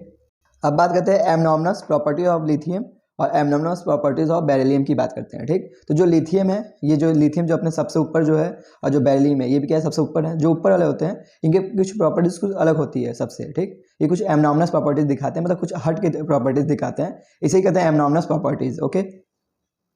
अब देखिए ये जो एमनॉमनस प्रॉपर्टीज एक्चुअली होता क्यों है किस लिए होता है क्योंकि इनका जो साइज होता है सबसे छोटा होता है, हाई इलेक्ट्रोनेगेटिविटी और हाई इलेक्ट्रोनेगेटिविटी और हाई आयनाइजेशन एंथैल्पी के कारण ये जो होता है एमनॉमनस प्रॉपर्टीज शो करते हैं। ऐसे ये भी बेरिलियम भी जो है क्या होता है इसका साइज सबसे छोटा है, ठीक। हाई इलेक्ट्रोनेगेटिविटी होता है और हाई आयनाइजेशन एंथैल्पी भी होता है और हाई इलेक्ट्रोनेगेटिविटी भी होता है। इसलिए क्या होता है जो बेरिलियम बोले चाहे लिथियम बोले ये क्या होता है एमनॉमनस प्रॉपर्टीज शो करता है, ठीक। अब बात करते हैं तो चलिए पहले हम लिथियम का ही देख लेते हैं एमनॉमनस प्रॉपर्टी। तो जो लिथियम होता है क्या होता है ये हार्ड होता है सबसे ज़्यादा, अपने पूरे कंपाउंड देखेंगे तो सबसे ज़्यादा हार्ड होता है और high melting and boiling point होता है, ठीक। तो लिथियम अपने कंपाउंड में सबसे हार्ड है और इसके हाई और मेल्टिंग पॉइंट और बॉइलिंग पॉइंट बहुत हार्ड होता है, ठीक। और देखिए लिथियम की ये प्रॉपर्टीज आप जानते हैं जो लिथियम क्या होता है बहुत लिस्ट रिएक्टिव होता है, ठीक। सबसे कम रिएक्टिव होता है, ठीक। बट क्या होता है स्ट्रॉन्ग रिड्यूसिंग एजेंट होता है। लेकिन क्या होता है बहुत अच्छा रिड्यूसिंग एजेंट होता है मतलब दूसरे को रिड्यूस कर सकता है, ठीक। ऑलरेडी हमने ये आपके प्रॉपर्टीज आपको बताया सबसे ज़्यादा इंपॉर्टेंट है ये लिथियम का। लिथियम क्या होता है बहुत लिस्ट रिएक्टिव होता है लेकिन क्या होता है स्ट्रॉन्ग रिड्यूसिंग एजेंट होता है, ठीक। बात करते हैं combine to form monoxide and nitride, ठीक। तो ये क्या होता है कंबाइन करके क्या बना लेता है मोनोऑक्साइड भी बना लेता है, ठीक। और क्या बनाता है नाइट्राइड बनाता है, जबकि और ऐसा नहीं कर पाते हैं। आपने देखा होगा और ग्रुप में जो होता है नाइट्राइड नाइट्रोजन रिएक्शन नहीं कर पाते हैं और सब जो है जो मतलब एल्कली मेटल्स होते हैं केवल जो लिथियम है वही नाइट्रोजन के साथ रिएक्शन कर लेता है, ठीक। और सब नाइट्रोजन के साथ रिएक्शन नहीं करते हैं, ठीक। ऐसी बात करते हैं जो लिथियम है वही ऑक्सीजन के साथ मिलकर ऑक्साइड बनाता है जबकि और सब परऑक्साइड और सुपर ऑक्साइड बनाते हैं, ठीक। तो ये भी प्रॉपर्टीज इसका कुछ हट के ये दोनों भी प्रॉपर्टीज। अब बात करते हैं जो लास्ट इसकी प्रॉपर्टीज है, ये वाले पे देख लेते हैं। जो लिथियम इज डाइलिक्विसेंट, मतलब डाइलिक्विसेंट मतलब होता है कि वाटर के साथ कुछ हाइड्रेटेड फॉर्म में होगा, ठीक। इसी प्रॉपर्टीज को बोलते हैं डाइलिक्विसेंट, मतलब वाटर के साथ कुछ कॉम्प्लेक्स बना के रहेगा, मतलब कुछ हाइड्रेटेड फॉर्म में रहेगा वाटर के साथ, इसी प्रॉपर्टीज को होते हैं डाइलिक्विसेंट। जो लिथियम में जो क्लोराइड होता है, lithium chloride is deliquescent and crystal as a hydrate, okay.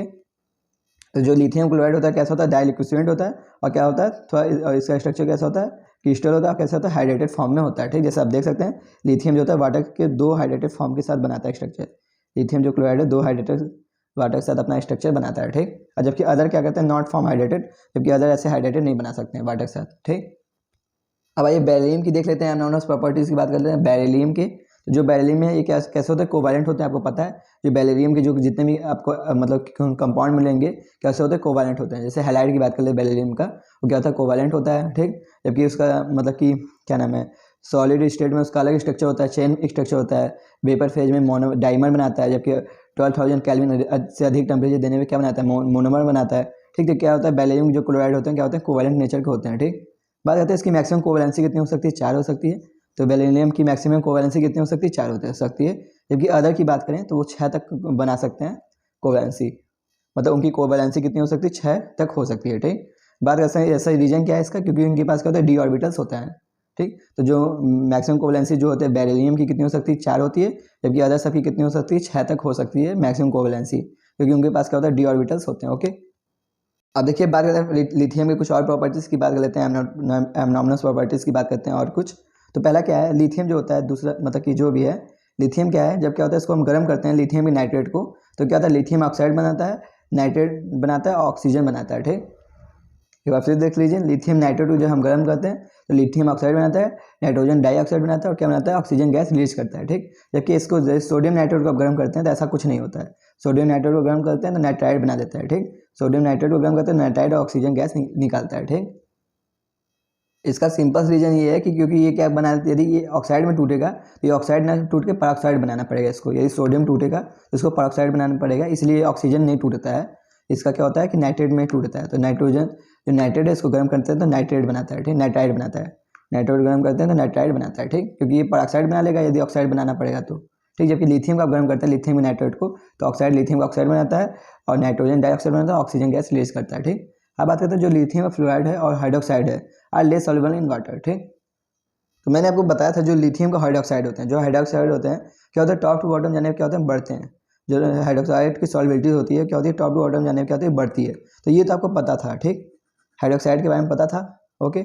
मतलब जो लिथियम का जो हाइड्रोक्साइड है सबसे कम सॉल्युबल होगा, ठीक। अब बात करते हैं जो फ्लोराइड है, ठीक। फ्लोराइड भी क्या होता है कि जो फ्लोराइड होते हैं ये, इसकी बात हम आपको नहीं बताया था फ्लोराइड के बारे में, क्योंकि फ्लोराइड में क्या होता है, तो बाकी जितने भी हैलाइड है जैसे शायद लिथियम की है, क्लोराइड की बात कर लें, ब्रोमाइड की बात कर लें, चाहे जो भी हो, सभी क्या होते हैं हाइड्रेशन एंथैल्पी के ही प्रपोर्शनल होते हैं, ठीक। सभी हाइड्रेशन एंथैल्पी प्रपोर्शनल होते हैं।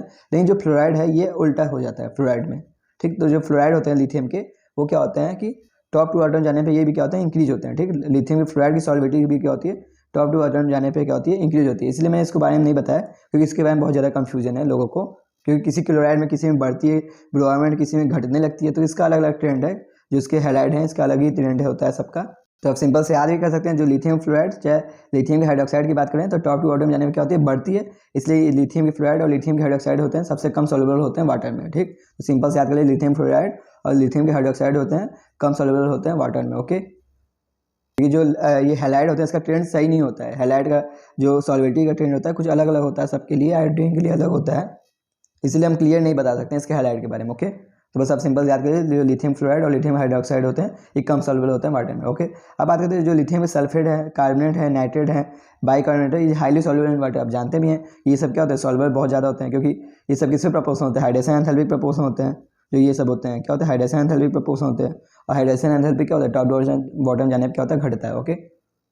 तो ये है आपका इंपॉर्टेंट ट्रेंड। अब बात करते हैं बेरिलियम के बारे में। तो जो बेरिलियम का ऑक्साइड या हाइड्रोक्साइड है बहुत ज़्यादा इंपॉर्टेंट है, अभी इस पर मैंने आपको बताया भी क्वेश्चन।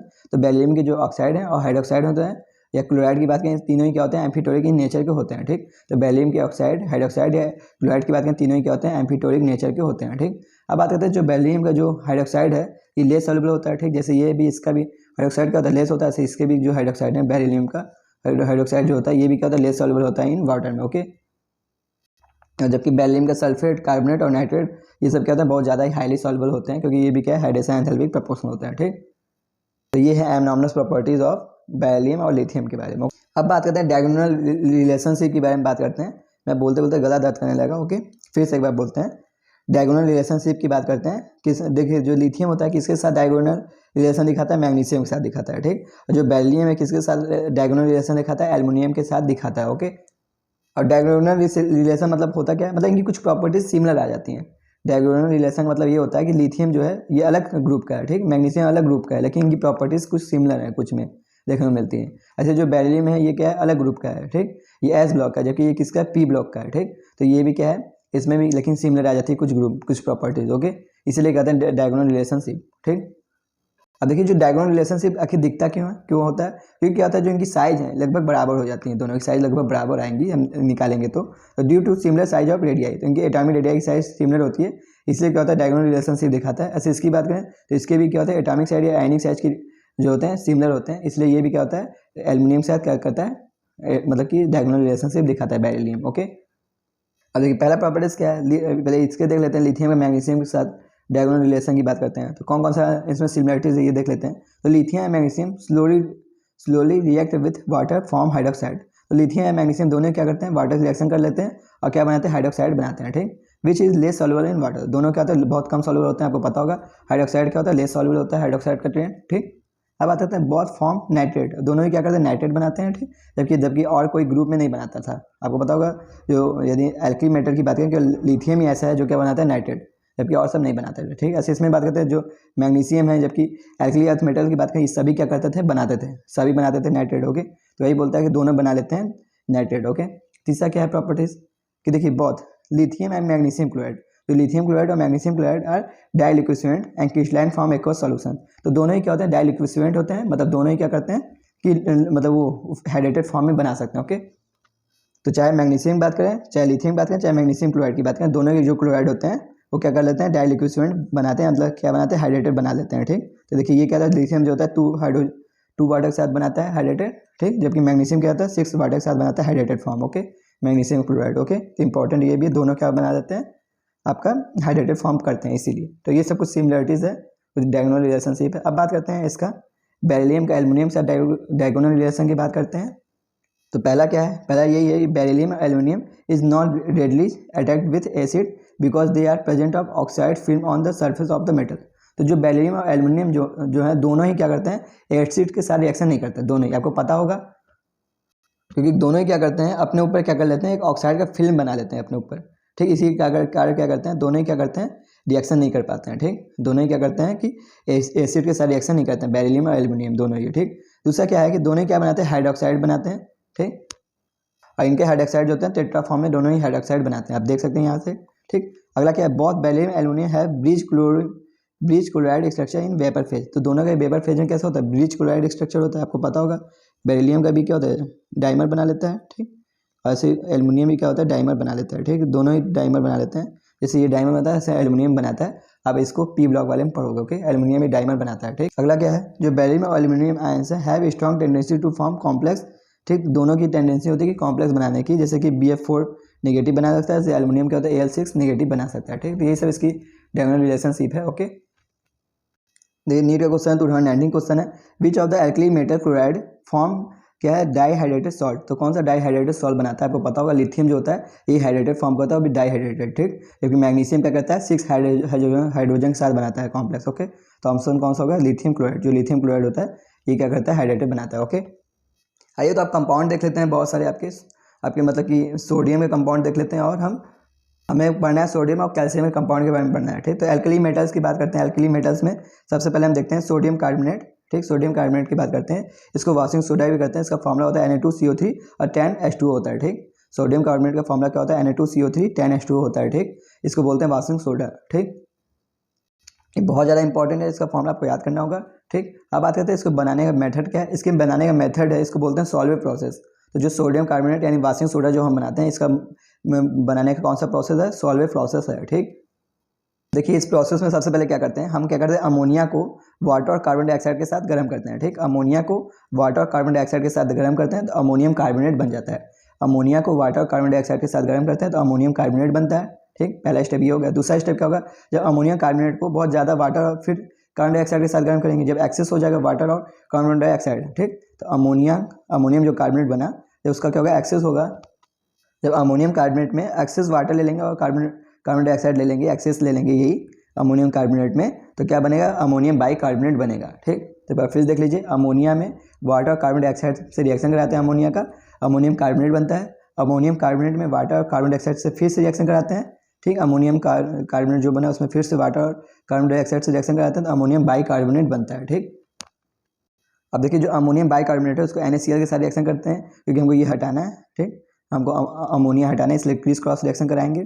ठीक, यानी क्या कर देंगे, NaCl के साथ रिएक्शन करा देंगे। यहाँ पे हमको सोडियम लाना है, इसीलिए तो अमोनियम बाइकार्बोनेट में NaCl से रिएक्शन करा देंगे तो अमोनियम क्लोराइड बनेगा और क्या बनेगा, सोडियम बाइकार्बोनेट बनेगा। ठीक, तो फिर देख लीजिए, सोडियम बाइकार्बोनेट को NaCl के साथ रिएक्शन कराएंगे तो अमोनियम क्लोराइड बनेगा और सोडियम बाइकार्बोनेट बनेगा। ठीक, अब देखिए जो सोडियम बाइकार्बोनेट बना है इसको हम हीट कर देंगे सोडियम बाइकार्बोनेट को, तो सोडियम कार्बोनेट बन जाएगा। ठीक, तो सोडियम बाइकार्बोनेट जो बना इसको वाटर के साथ मतलब हीट कर देंगे। ठीक है, हीट करने पर क्या अपने आप टूट जाएगा, सोडियम कार्बोनेट कार्बन डाइऑक्साइड और वाटर में टूट जाएगा। ओके, तो ये बहुत ज़्यादा इंपॉर्टेंट है, इसको एक बार स्टॉप करके अपने से लिखिए तो आपको याद हो जाएगा जल्दी। ओके, अब बात करते हैं, अब देखिए जो यहाँ अमोनिया बना है, जो अमोनिया जो होता है इसको हम रिकवर कर सकते हैं। ठीक है, यहाँ पे आप देख सकते हैं अमोनियम बाइकार्बोनेट को जो NaCl के साथ रिएक्शन कराते हैं तो अमोनियम क्लोराइड बना और क्या बना, अमोनियम बाइकार्बोनेट बना। ठीक, जो अमोनियम बाइकार्बोनेट को NaCl के साथ रिएक्शन कराते हैं तो क्या बनता था, अमोनियम क्लोराइड बनता था, अमोनियम बाइकार्बोनेट बनता था। ये जो अमोनियम क्लोराइड है इसको जो हम कैल्शियम हाइड्रोक्साइड के साथ रिएक्शन करा देते हैं, ये जो अमोनियम क्लोराइड बना इसको कैल्शियम हाइड्रोक्साइड के साथ रिएक्शन करा देते हैं तो अमोनिया बन जाएगा और CaCl2 बन जाएगा और वाटर बन जाएगा। ठीक, तो ये जो बना अमोनियम क्लोराइड बना, ठीक, उसको हम कैल्शियम हाइड्रोक्साइड के साथ रिएक्शन करा देते हैं तो हमारा बन जाएगा अमोनिया। ठीक, कैल्शियम क्लोराइड और वाटर बन जाएगा। तो यहाँ से हम रिकवर कर सकते हैं। तो यही पूछता है रिकवर करने के लिए हम क्या डालेंगे, इसमें कैल्शियम हाइड्रोक्साइड डालेंगे। तो ये कई का पूछता है, आपका क्वेश्चन भी है कई का कि जब अमोनिया को रिकवर करना होता है, ammonia is recover when the solution of ammonium chloride is treated with calcium hydroxide. तो किससे ट्रीट करते हैं, कैल्शियम मतलब इस सॉल्यूशन को किससे ट्रीट करेंगे, अमोनियम क्लोराइड के सॉल्यूशन किससे ट्रीट करते हैं, कैल्शियम हाइड्रोक्साइड से ट्रीट करते हैं तो हमको अमोनिया वापस रिकवर हम कर सकते हैं। ओके, ये बहुत ज़्यादा इंपॉर्टेंट है, इसको याद रखिए। किससे निकालते हैं, किससे अमोनिया यदि हमको रिकवर करना है तो क्या करते हैं, कैल्शियम हाइड्रोक्साइड डालते हैं। ठीक, ओके, देखिए बहुत इंपॉर्टेंट लाइन ये है, जो सॉल्वेंट प्रोसेस है can not be manufacture of potassium carbonate. तो हम पोटेशियम कार्बोनेट को मैन्युफैक्चर नहीं कर सकते हैं। ठीक, इसका रीजन क्या है, जो पोटेशियम बाइकार्बोनेट इसमें बनेगा, जब आप बनाओगे तो पोटेशियम बाइकार्बोनेट बनेगा, इसे बहुत ज़्यादा सॉल्वेबल होगा अमोनियम कार्बोनेट में। जो पोटेशियम कार्बोनेट बनेगा बहुत ज़्यादा सॉल्वेबल होगा किसमें बहुत ज़्यादा सॉल्वेबल होगा अमोनियम कार्बोनेट में, इसीलिए इसको हम नहीं बना सकते हैं। तो इंपॉर्टेंट है, पोटेशियम कार्बोनेट हम नहीं बना सकते हैं क्योंकि जो पोटेशियम बाइकार्बोनेट बनेगा वो क्या होगा, बहुत ज़्यादा सॉल्वेबल होगा अमोनियम कार्बोनेट में, अमोनियम बाइकार्बोनेट। ओके, आइए इसकी प्रॉपर्टीज़ की बात कर लेते हैं। तो क्या होता है, वाइट क्रिस्टलाइन सॉलिड होता है। ठीक, और क्या होता है, रेडली सॉल्वेबल इन वाटर, बहुत जल्दी आप सॉल्वेबल हो जाता है वाटर में। अब जैसे ही सरफ डालते हैं तो क्या होता है, बहुत जल्दी सॉल्वेबल हो जाता है। ठीक, रेडली सॉल्वेबल होता है वाटर में। बात करते हैं इसका हीटिंग इफेक्ट, बहुत ज़्यादा इंपॉर्टेंट हीटिंग इफेक्ट भी। जब पहले क्या होता है, देखिए 3 चीज़ होता है। ठीक, ये क्या करते हैं, यदि जो आपका सोडा है, वाशिंग सोडा यानी सोडियम कार्बोनेट जो है, ठीक, ये सोडियम कार्बोनेट है उसको हम गर्म करते हैं तो पहले क्या होगा, इसमें 9 वाटर निकल जाएंगे। पहले गर्म करने में क्या होगा, 9 वाटर निकलेंगे, ये भी इंपॉर्टेंट है।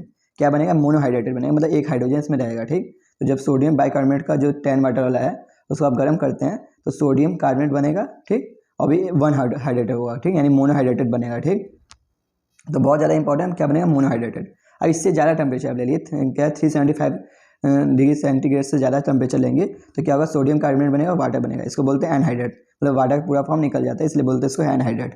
ठीक, तो पहले क्या बनेगा, मोनोहाइड्रेट बनेगा, फिर क्या बनेगा, एनहाइड्रेट बनेगा। इसी जो एनहाइड्रेट बना है इसको बोलते हैं सोडा ऐश। ठीक, मतलब राख बोलते हैं, सोडा का राख। ठीक, एक बार फिर देख लीजिए, सोडियम कार्बोनेट है उसका जो 10 वाटर है, पहले इसको गर्म करते हैं तो इसमें से 9 वाटर निकल जाता है, 1 वाटर रहता है, इसको बोलते हैं मोनोहाइड्रेटेड, जो सोडियम कार्बोनेट का मोनोहाइड्रेटेड बना। ठीक, जब इसको और गर्म करते हैं 373 केल्विन से ज़्यादा टेम्परेचर पे और गर्म करते हैं तो क्या होता है, सोडियम कार्बोनेट बनता है, वाटर बनता है। इसी सोडियम कार्बोनेट को क्या बोलेंगे, एनहाइड्रेट बोलेंगे। ठीक, क्योंकि इसमें वाटर कोई अमाउंट नहीं है। ओके, इसी को बोलते हैं सोडा ऐश भी बोलते हैं इसको। ओके, अब बात करते हैं इंपॉर्टेंट पॉइंट ये है, तो क्या बोलता है आपका NCERT, carbonate part of the sodium carbonate, जो कार्बोनेट पार्ट है सोडियम कार्बोनेट का, गेट हाइड्रोलाइज बाय वाटर, इसको वाटर के साथ हाइड्रोलाइज कर सकते हैं। ठीक, और हाइड्रोलाइज वाटर के साथ रिएक्शन करेंगे तो क्या बनेगा, बाइकार्बोनेट बनेगा।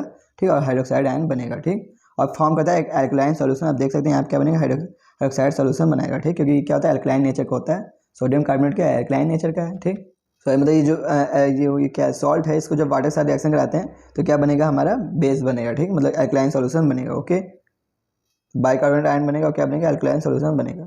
अब अगले कंपाउंड की बात करते हैं, ये क्या है, सोडियम क्लोराइड NaCl की बात करते हैं, ठीक। अब नमक जो है इसको कॉमन सॉल्ट भी बोलते हैं, ठीक। तो अगला कंपाउंड कौन सा है, सोडियम क्लोराइड NaCl, इसको हम बोलते हैं कॉमन सॉल्ट, जो आप नमक खाते हैं। ओके, अब बात करते हैं salt are prepared by solar एवरेट ऑफ सी वाटर। तो हम कैसे सॉल्ट को बनाते हैं, जो नमक है कैसे बनाते हैं, क्या करते हैं, जो समुद्र का पानी उसको क्या करते हैं, एवेपोरेट करते हैं।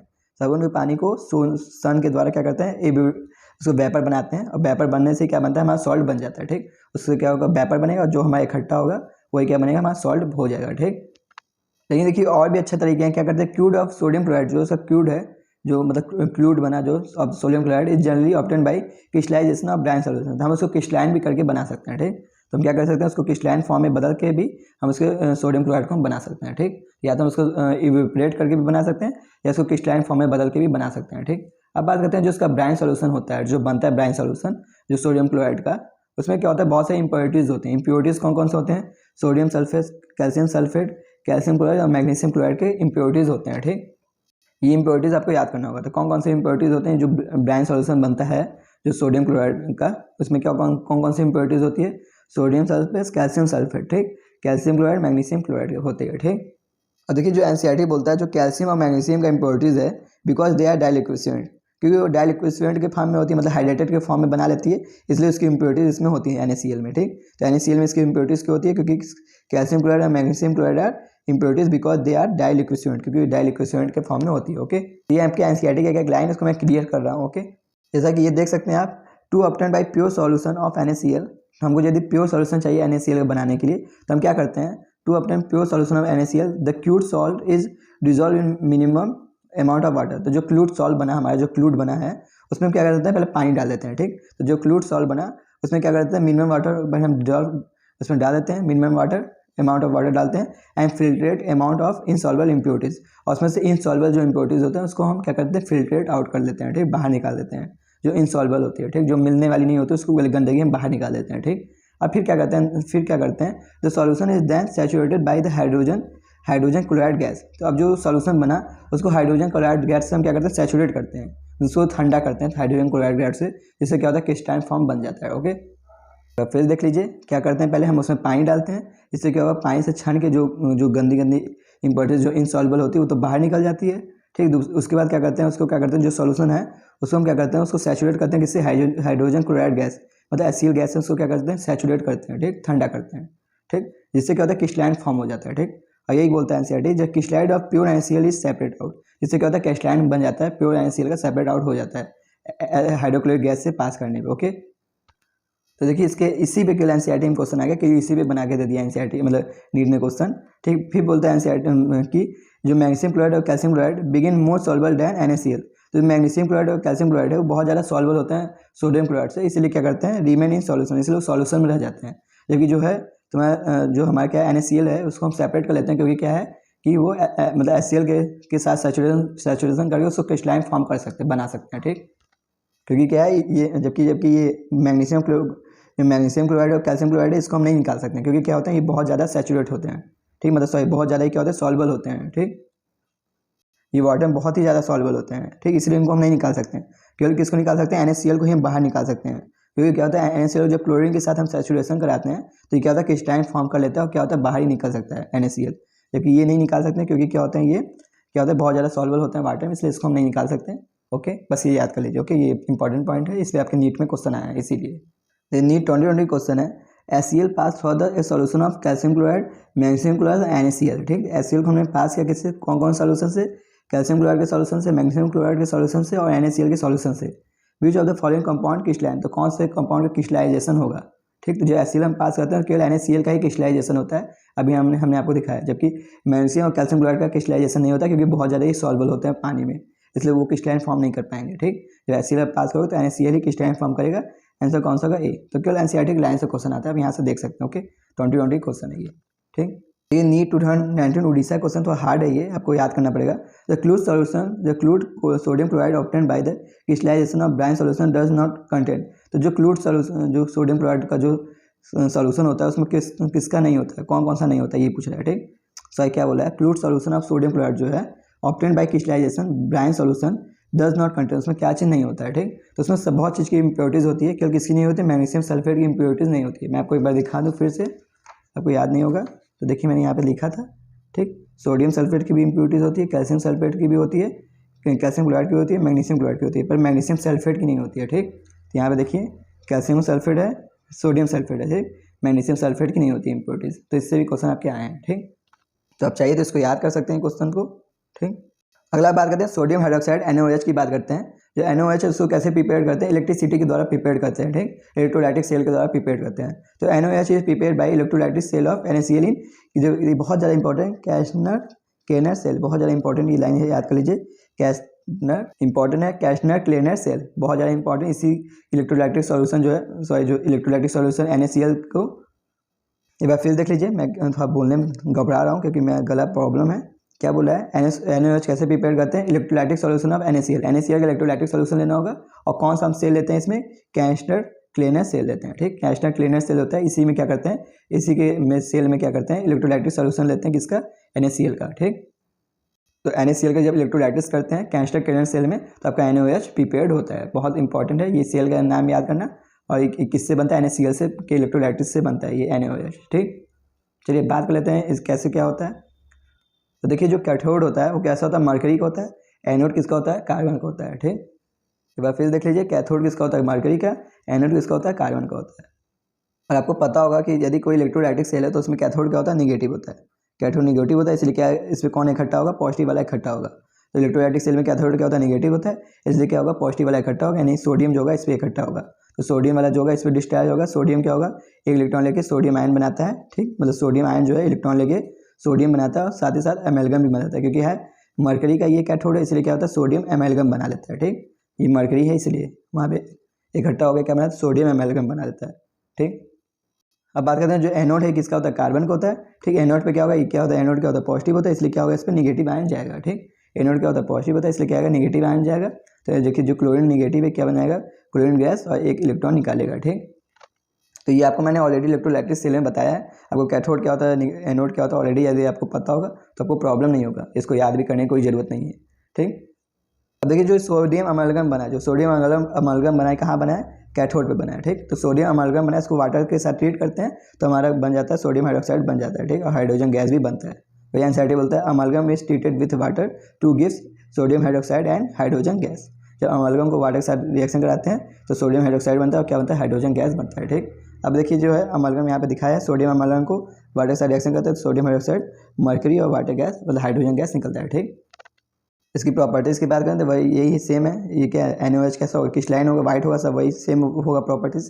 कैसा होगा, वाइट कलर का होगा, ट्रांसलूएंट होगा, सॉलिड होगा, हाईली सॉल्युबल होगा, ठीक। और क्या होता है, एल्कलाइन होगा, क्योंकि क्या होता है बहुत ज़्यादा बेस है ये, इसलिए क्या होगा, एल्कलाइन होगा, ओके। अब देखिए एनसीईआरटी बोलता है जो क्रिस्टल ऑफ सोडियम हाइड्रोक्साइड है ये क्या होता है, डाइलिक्विड होता है, मतलब वाटर के साथ ये भी हाइड्रेटेड फॉर्म में होगा, ठीक। तो जो क्रिस्टल ऑफ सोडियम हाइड्रोक्साइड होगा ये भी क्या होता है, डाइलिक्विड होता है, ठीक।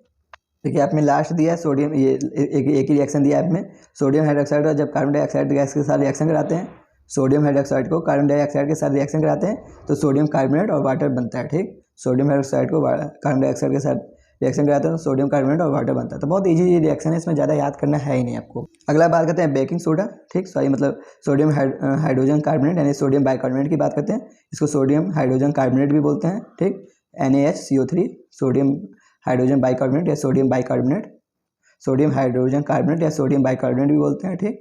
या इसको बेकिंग सोडा भी बोलते हैं, ठीक। इसको कैसे बनाते हैं, जब एक्सेस ले लेंगे वाटर और कार्बन डाइऑक्साइड को, अभी मैंने बताया था, ठीक। तो ऐसे भी याद कर सकते हैं, सोडियम कार्बोनेट में वाटर और कार्बन डाइऑक्साइड गैस से मतलब रिएक्शन कराते हैं, सोडियम कार्बोनेट में वाटर और कार्बन डाइऑक्साइड से रिएक्शन कराते हैं तो सोडियम बाइकार्बोनेट बन जाता है, ठीक। और यही रिएक्शन वापस उल्टा भी हो सकता है, ठीक। यही रिएक्शन जो है, ठीक, ऑलरेडी मैंने आपको दिखाया था उसमें, इसके बनाने में सोडियम कार्बोनेट के प्रिपरेशन मैंने आपको दिखाया था, ठीक। तो क्या होता है, सोडियम कार्बोनेट को वाटर और कार्बन डाइऑक्साइड के साथ रिएक्शन कराते हैं तो सोडियम बाइकार्बोनेट बनता है, ठीक। और देखिए यही बोलते हैं एनसीईआरटी, इसको वापस डिकम्पोज भी हो सकता है उसी में जिससे ये बना, उसी में डिकम्पोज भी हो सकता है। तो decompose of heating to generate CO2 bubble, जब इसको डिकम्पोज होगा तो यहाँ से वापस CO2 बबल्स भी बनेगा, ठीक। ऐसी CO2 बबल्स के कारण क्या होता है, जो केक और पेस्ट्रीज होते हैं उसमें होल दिखाई देते हैं आपको, केक और पेस्ट्रीज में, ठीक, क्योंकि इसी CO2 के कारण, ठीक। अब देखिए क्या है, इसका यूज किस में करते हैं, फायर एक्सटेंशन में करते हैं, मतलब जो आग बुझाने वाला जो होता है मशीन उसमें करते हैं, ठीक। और क्या होता है माइल्ड एंटीसेप्टिक फॉर स्किन, तो स्किन के माइल्ड एंटीसेप्टिक की तरह भी ये वर्क होता है। ठीक, इसका यूज किस में होता है, एंटीसेप्टिक की तरह भी इसका यूज होता है। ठीक, तो नीट 2000 क्वेश्चन है क्या, in which of the following process fuse sodium hydroxide, तो इसमें कौन सा प्रोसेस है सोडियम हाइड्रोक्साइड हम फ्यूज कराते हैं by electrolytic solution of sodium, by electrolytic solution at 300 degree centigrade temperature for activation of sodium. तो किस प्रोसेस हम बनाते हैं सोडियम हाइड्रोक्साइड, आपको अभी मैंने बताया NaCl का इलेक्ट्रोलाइटिक सॉल्यूशन रहता है। अभी कौन सा सेल होता है, कैस्टर कैनल सेल होता है। ठीक, इसी के थ्रू हम बनाते हैं। तो ऑप्शन कौन सा है, ए कैस्टर कैनल सेल में, कैस्टर कैनल सेल में हम क्या करते हैं इलेक्ट्रोलाइटिक करते हैं NaCl का, तो हमारा सोडियम हाइड्रोक्साइड बनता है। ठीक, तो ऑप्शन कौन सा का, ए।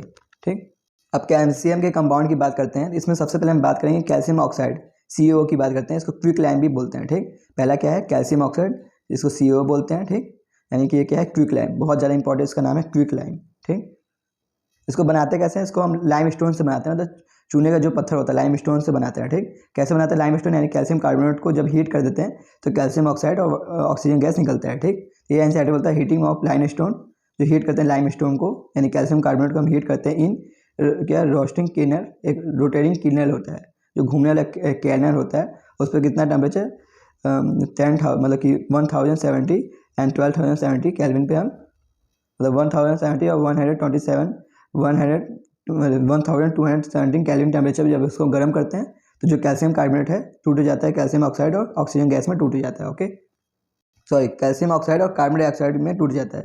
कैल्शियम ऑक्साइड जो कैल्शियम कार्बोनेट है किस में टूटेगा, कैल्शियम ऑक्साइड और कार्बन डाइऑक्साइड गैस में टूट जाएगा। ठीक, ये कार्बन डाइऑक्साइड है। ओके, अब बात करते हैं जो कार्बन डाइऑक्साइड निकला, जो carbon dioxide is remove as soon it produce और enable the reaction to produce in completion. ठीक, तो जो ये कार्बन डाइऑक्साइड मिला है तुरंत ही क्या करता है, इससे फिर से रिएक्शन करके बाइकार्बोनेट सॉरी कार्बन डाइऑक्साइड फिर से बनाने लगता है, सॉरी कैल्शियम कार्बोनेट फिर से बनाने लगता है। तो जो कार्बन डाइऑक्साइड निकला कैल्शियम ऑक्साइड से फिर से रिएक्शन करके कैल्शियम कार्बोनेट फिर से बनाने लगता है, वापस रिएक्शन करने लगता है उल्टा। इसलिए क्या करते हैं इसको, जैसे ही जो कार्बन डाइऑक्साइड निकला इसको तुरंत हम निकालने लगते हैं, हटाने लगते हैं तुरंत, तो ये रिएक्शन नहीं हो पाएगा, वापस से कैल्शियम ऑक्साइड नहीं बन पाएगा। ठीक, तो वही बोलते हैं NCERT CO2 is remove, CO2 हम रिमूव कर लेते हैं एज सून।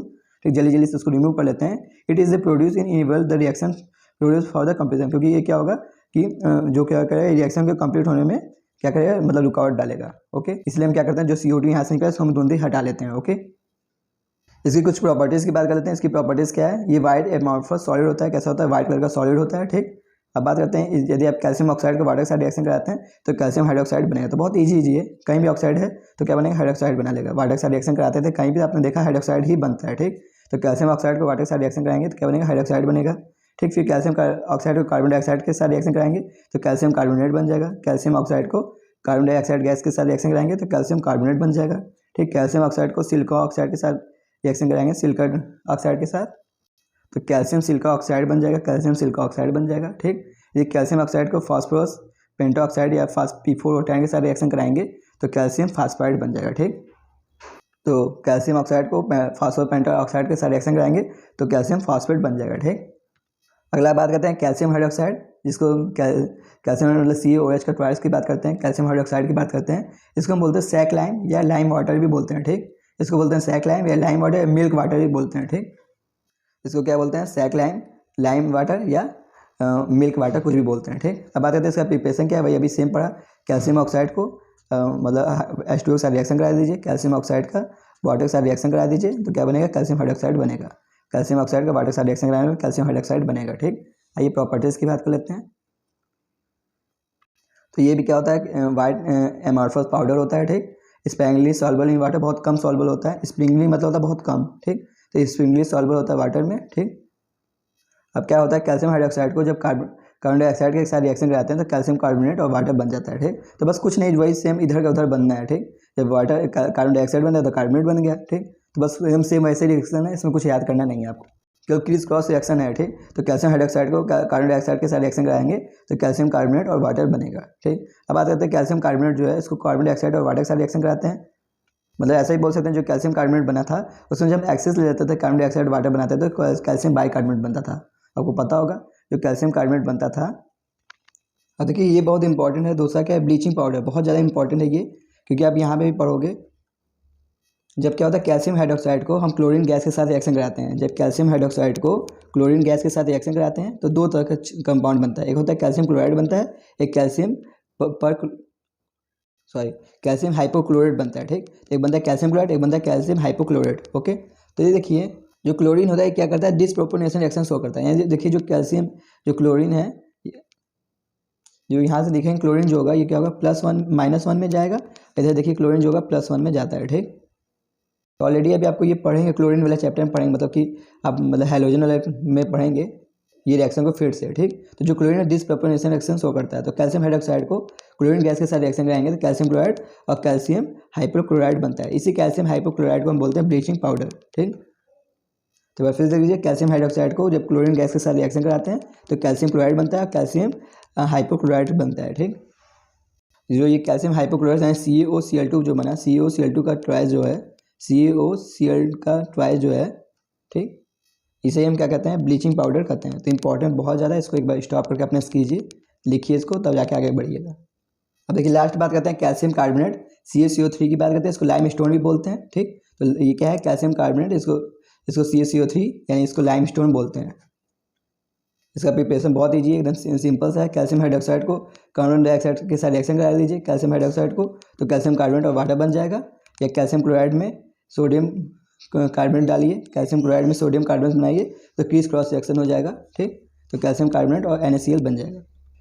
इसकी प्रॉपर्टीज़ की बात करें तो ये भी क्या है, वाइट पाउडर होता है, इनसॉल्युबल होता है। ये भी वाटर, क्योंकि क्या है, पत्थर है, लाइम स्टोन होता है। ठीक, चूना पत्थर होता है, इसलिए क्या होता है, इनसॉल्युबल होता है वाटर में। ठीक, अब बात करते हैं जो कैल्शियम कार्बोनेट होता है, इसको आप गर्म करेंगे तो कैल्शियम ऑक्साइड और कार्बन डाइऑक्साइड गैस बनता है। ठीक, तो जस्ट उल्टा है उसी का, जिससे ये बना था उसी से टूटेगा। ओके, अब देखिए ये बात करते हैं रिएक्ट विद एसिड, जब इसको एसिड के साथ रिएक्शन कराते हैं तो कार्बन डाइऑक्साइड और वाटर देता है। ठीक, तो जब कैल्शियम कार्बोनेट को जब आप एसिड के साथ रिएक्शन कराते हैं, बहुत ज़्यादा इंपॉर्टेंट है, जब एसिड के साथ रिएक्शन कराते हैं कैल्शियम कार्बोनेट को तो वाटर और कार्बन डाइऑक्साइड गैस निकालता है। ठीक है, क्या क्योंकि क्या ये कार्बोनेट है, इसे बस क्रीज क्रॉस रिएक्शन आपको कराना है। तो कैल्शियम कार्बोनेट को HCl के साथ रिएक्शन कराएंगे तो क्रीज क्रॉस हो जाएगा, मतलब कैल्शियम क्लोराइड बनेगा, वाटर बनेगा, कार्बन डाइऑक्साइड बनेगा। जब क्या है, कैल्शियम कार्बोनेट को H2SO4 वाले एसिड से रिएक्शन कराएंगे तो क्या बनेगा, कैल्शियम सल्फेट बनेगा, वाटर बनेगा, कार्बन डाइऑक्साइड गैस बनेगा। ठीक, तो ये है इसके कुछ प्रॉपर्टीज़, आपको स्टॉप करके एक बार रिएक्शन लिखना है, बहुत ईजी है।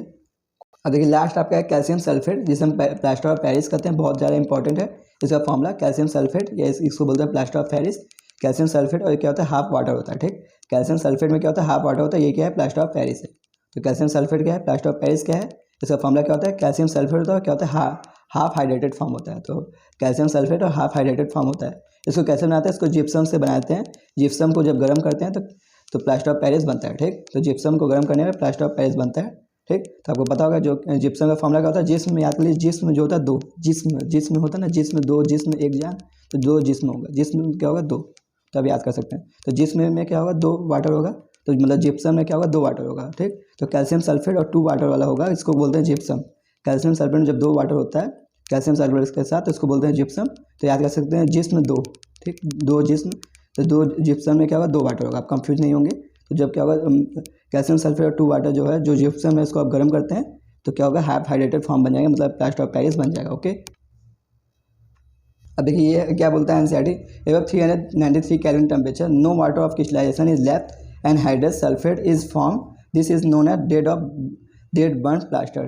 तो ये क्या होता है, बहुत 393 केल्विन ज़्यादा टेम्परेचर आप गर्म करते हैं तो जो जिप्सम था, जो जिप्सम पहले क्या था, हाफ वाटर बन गया था।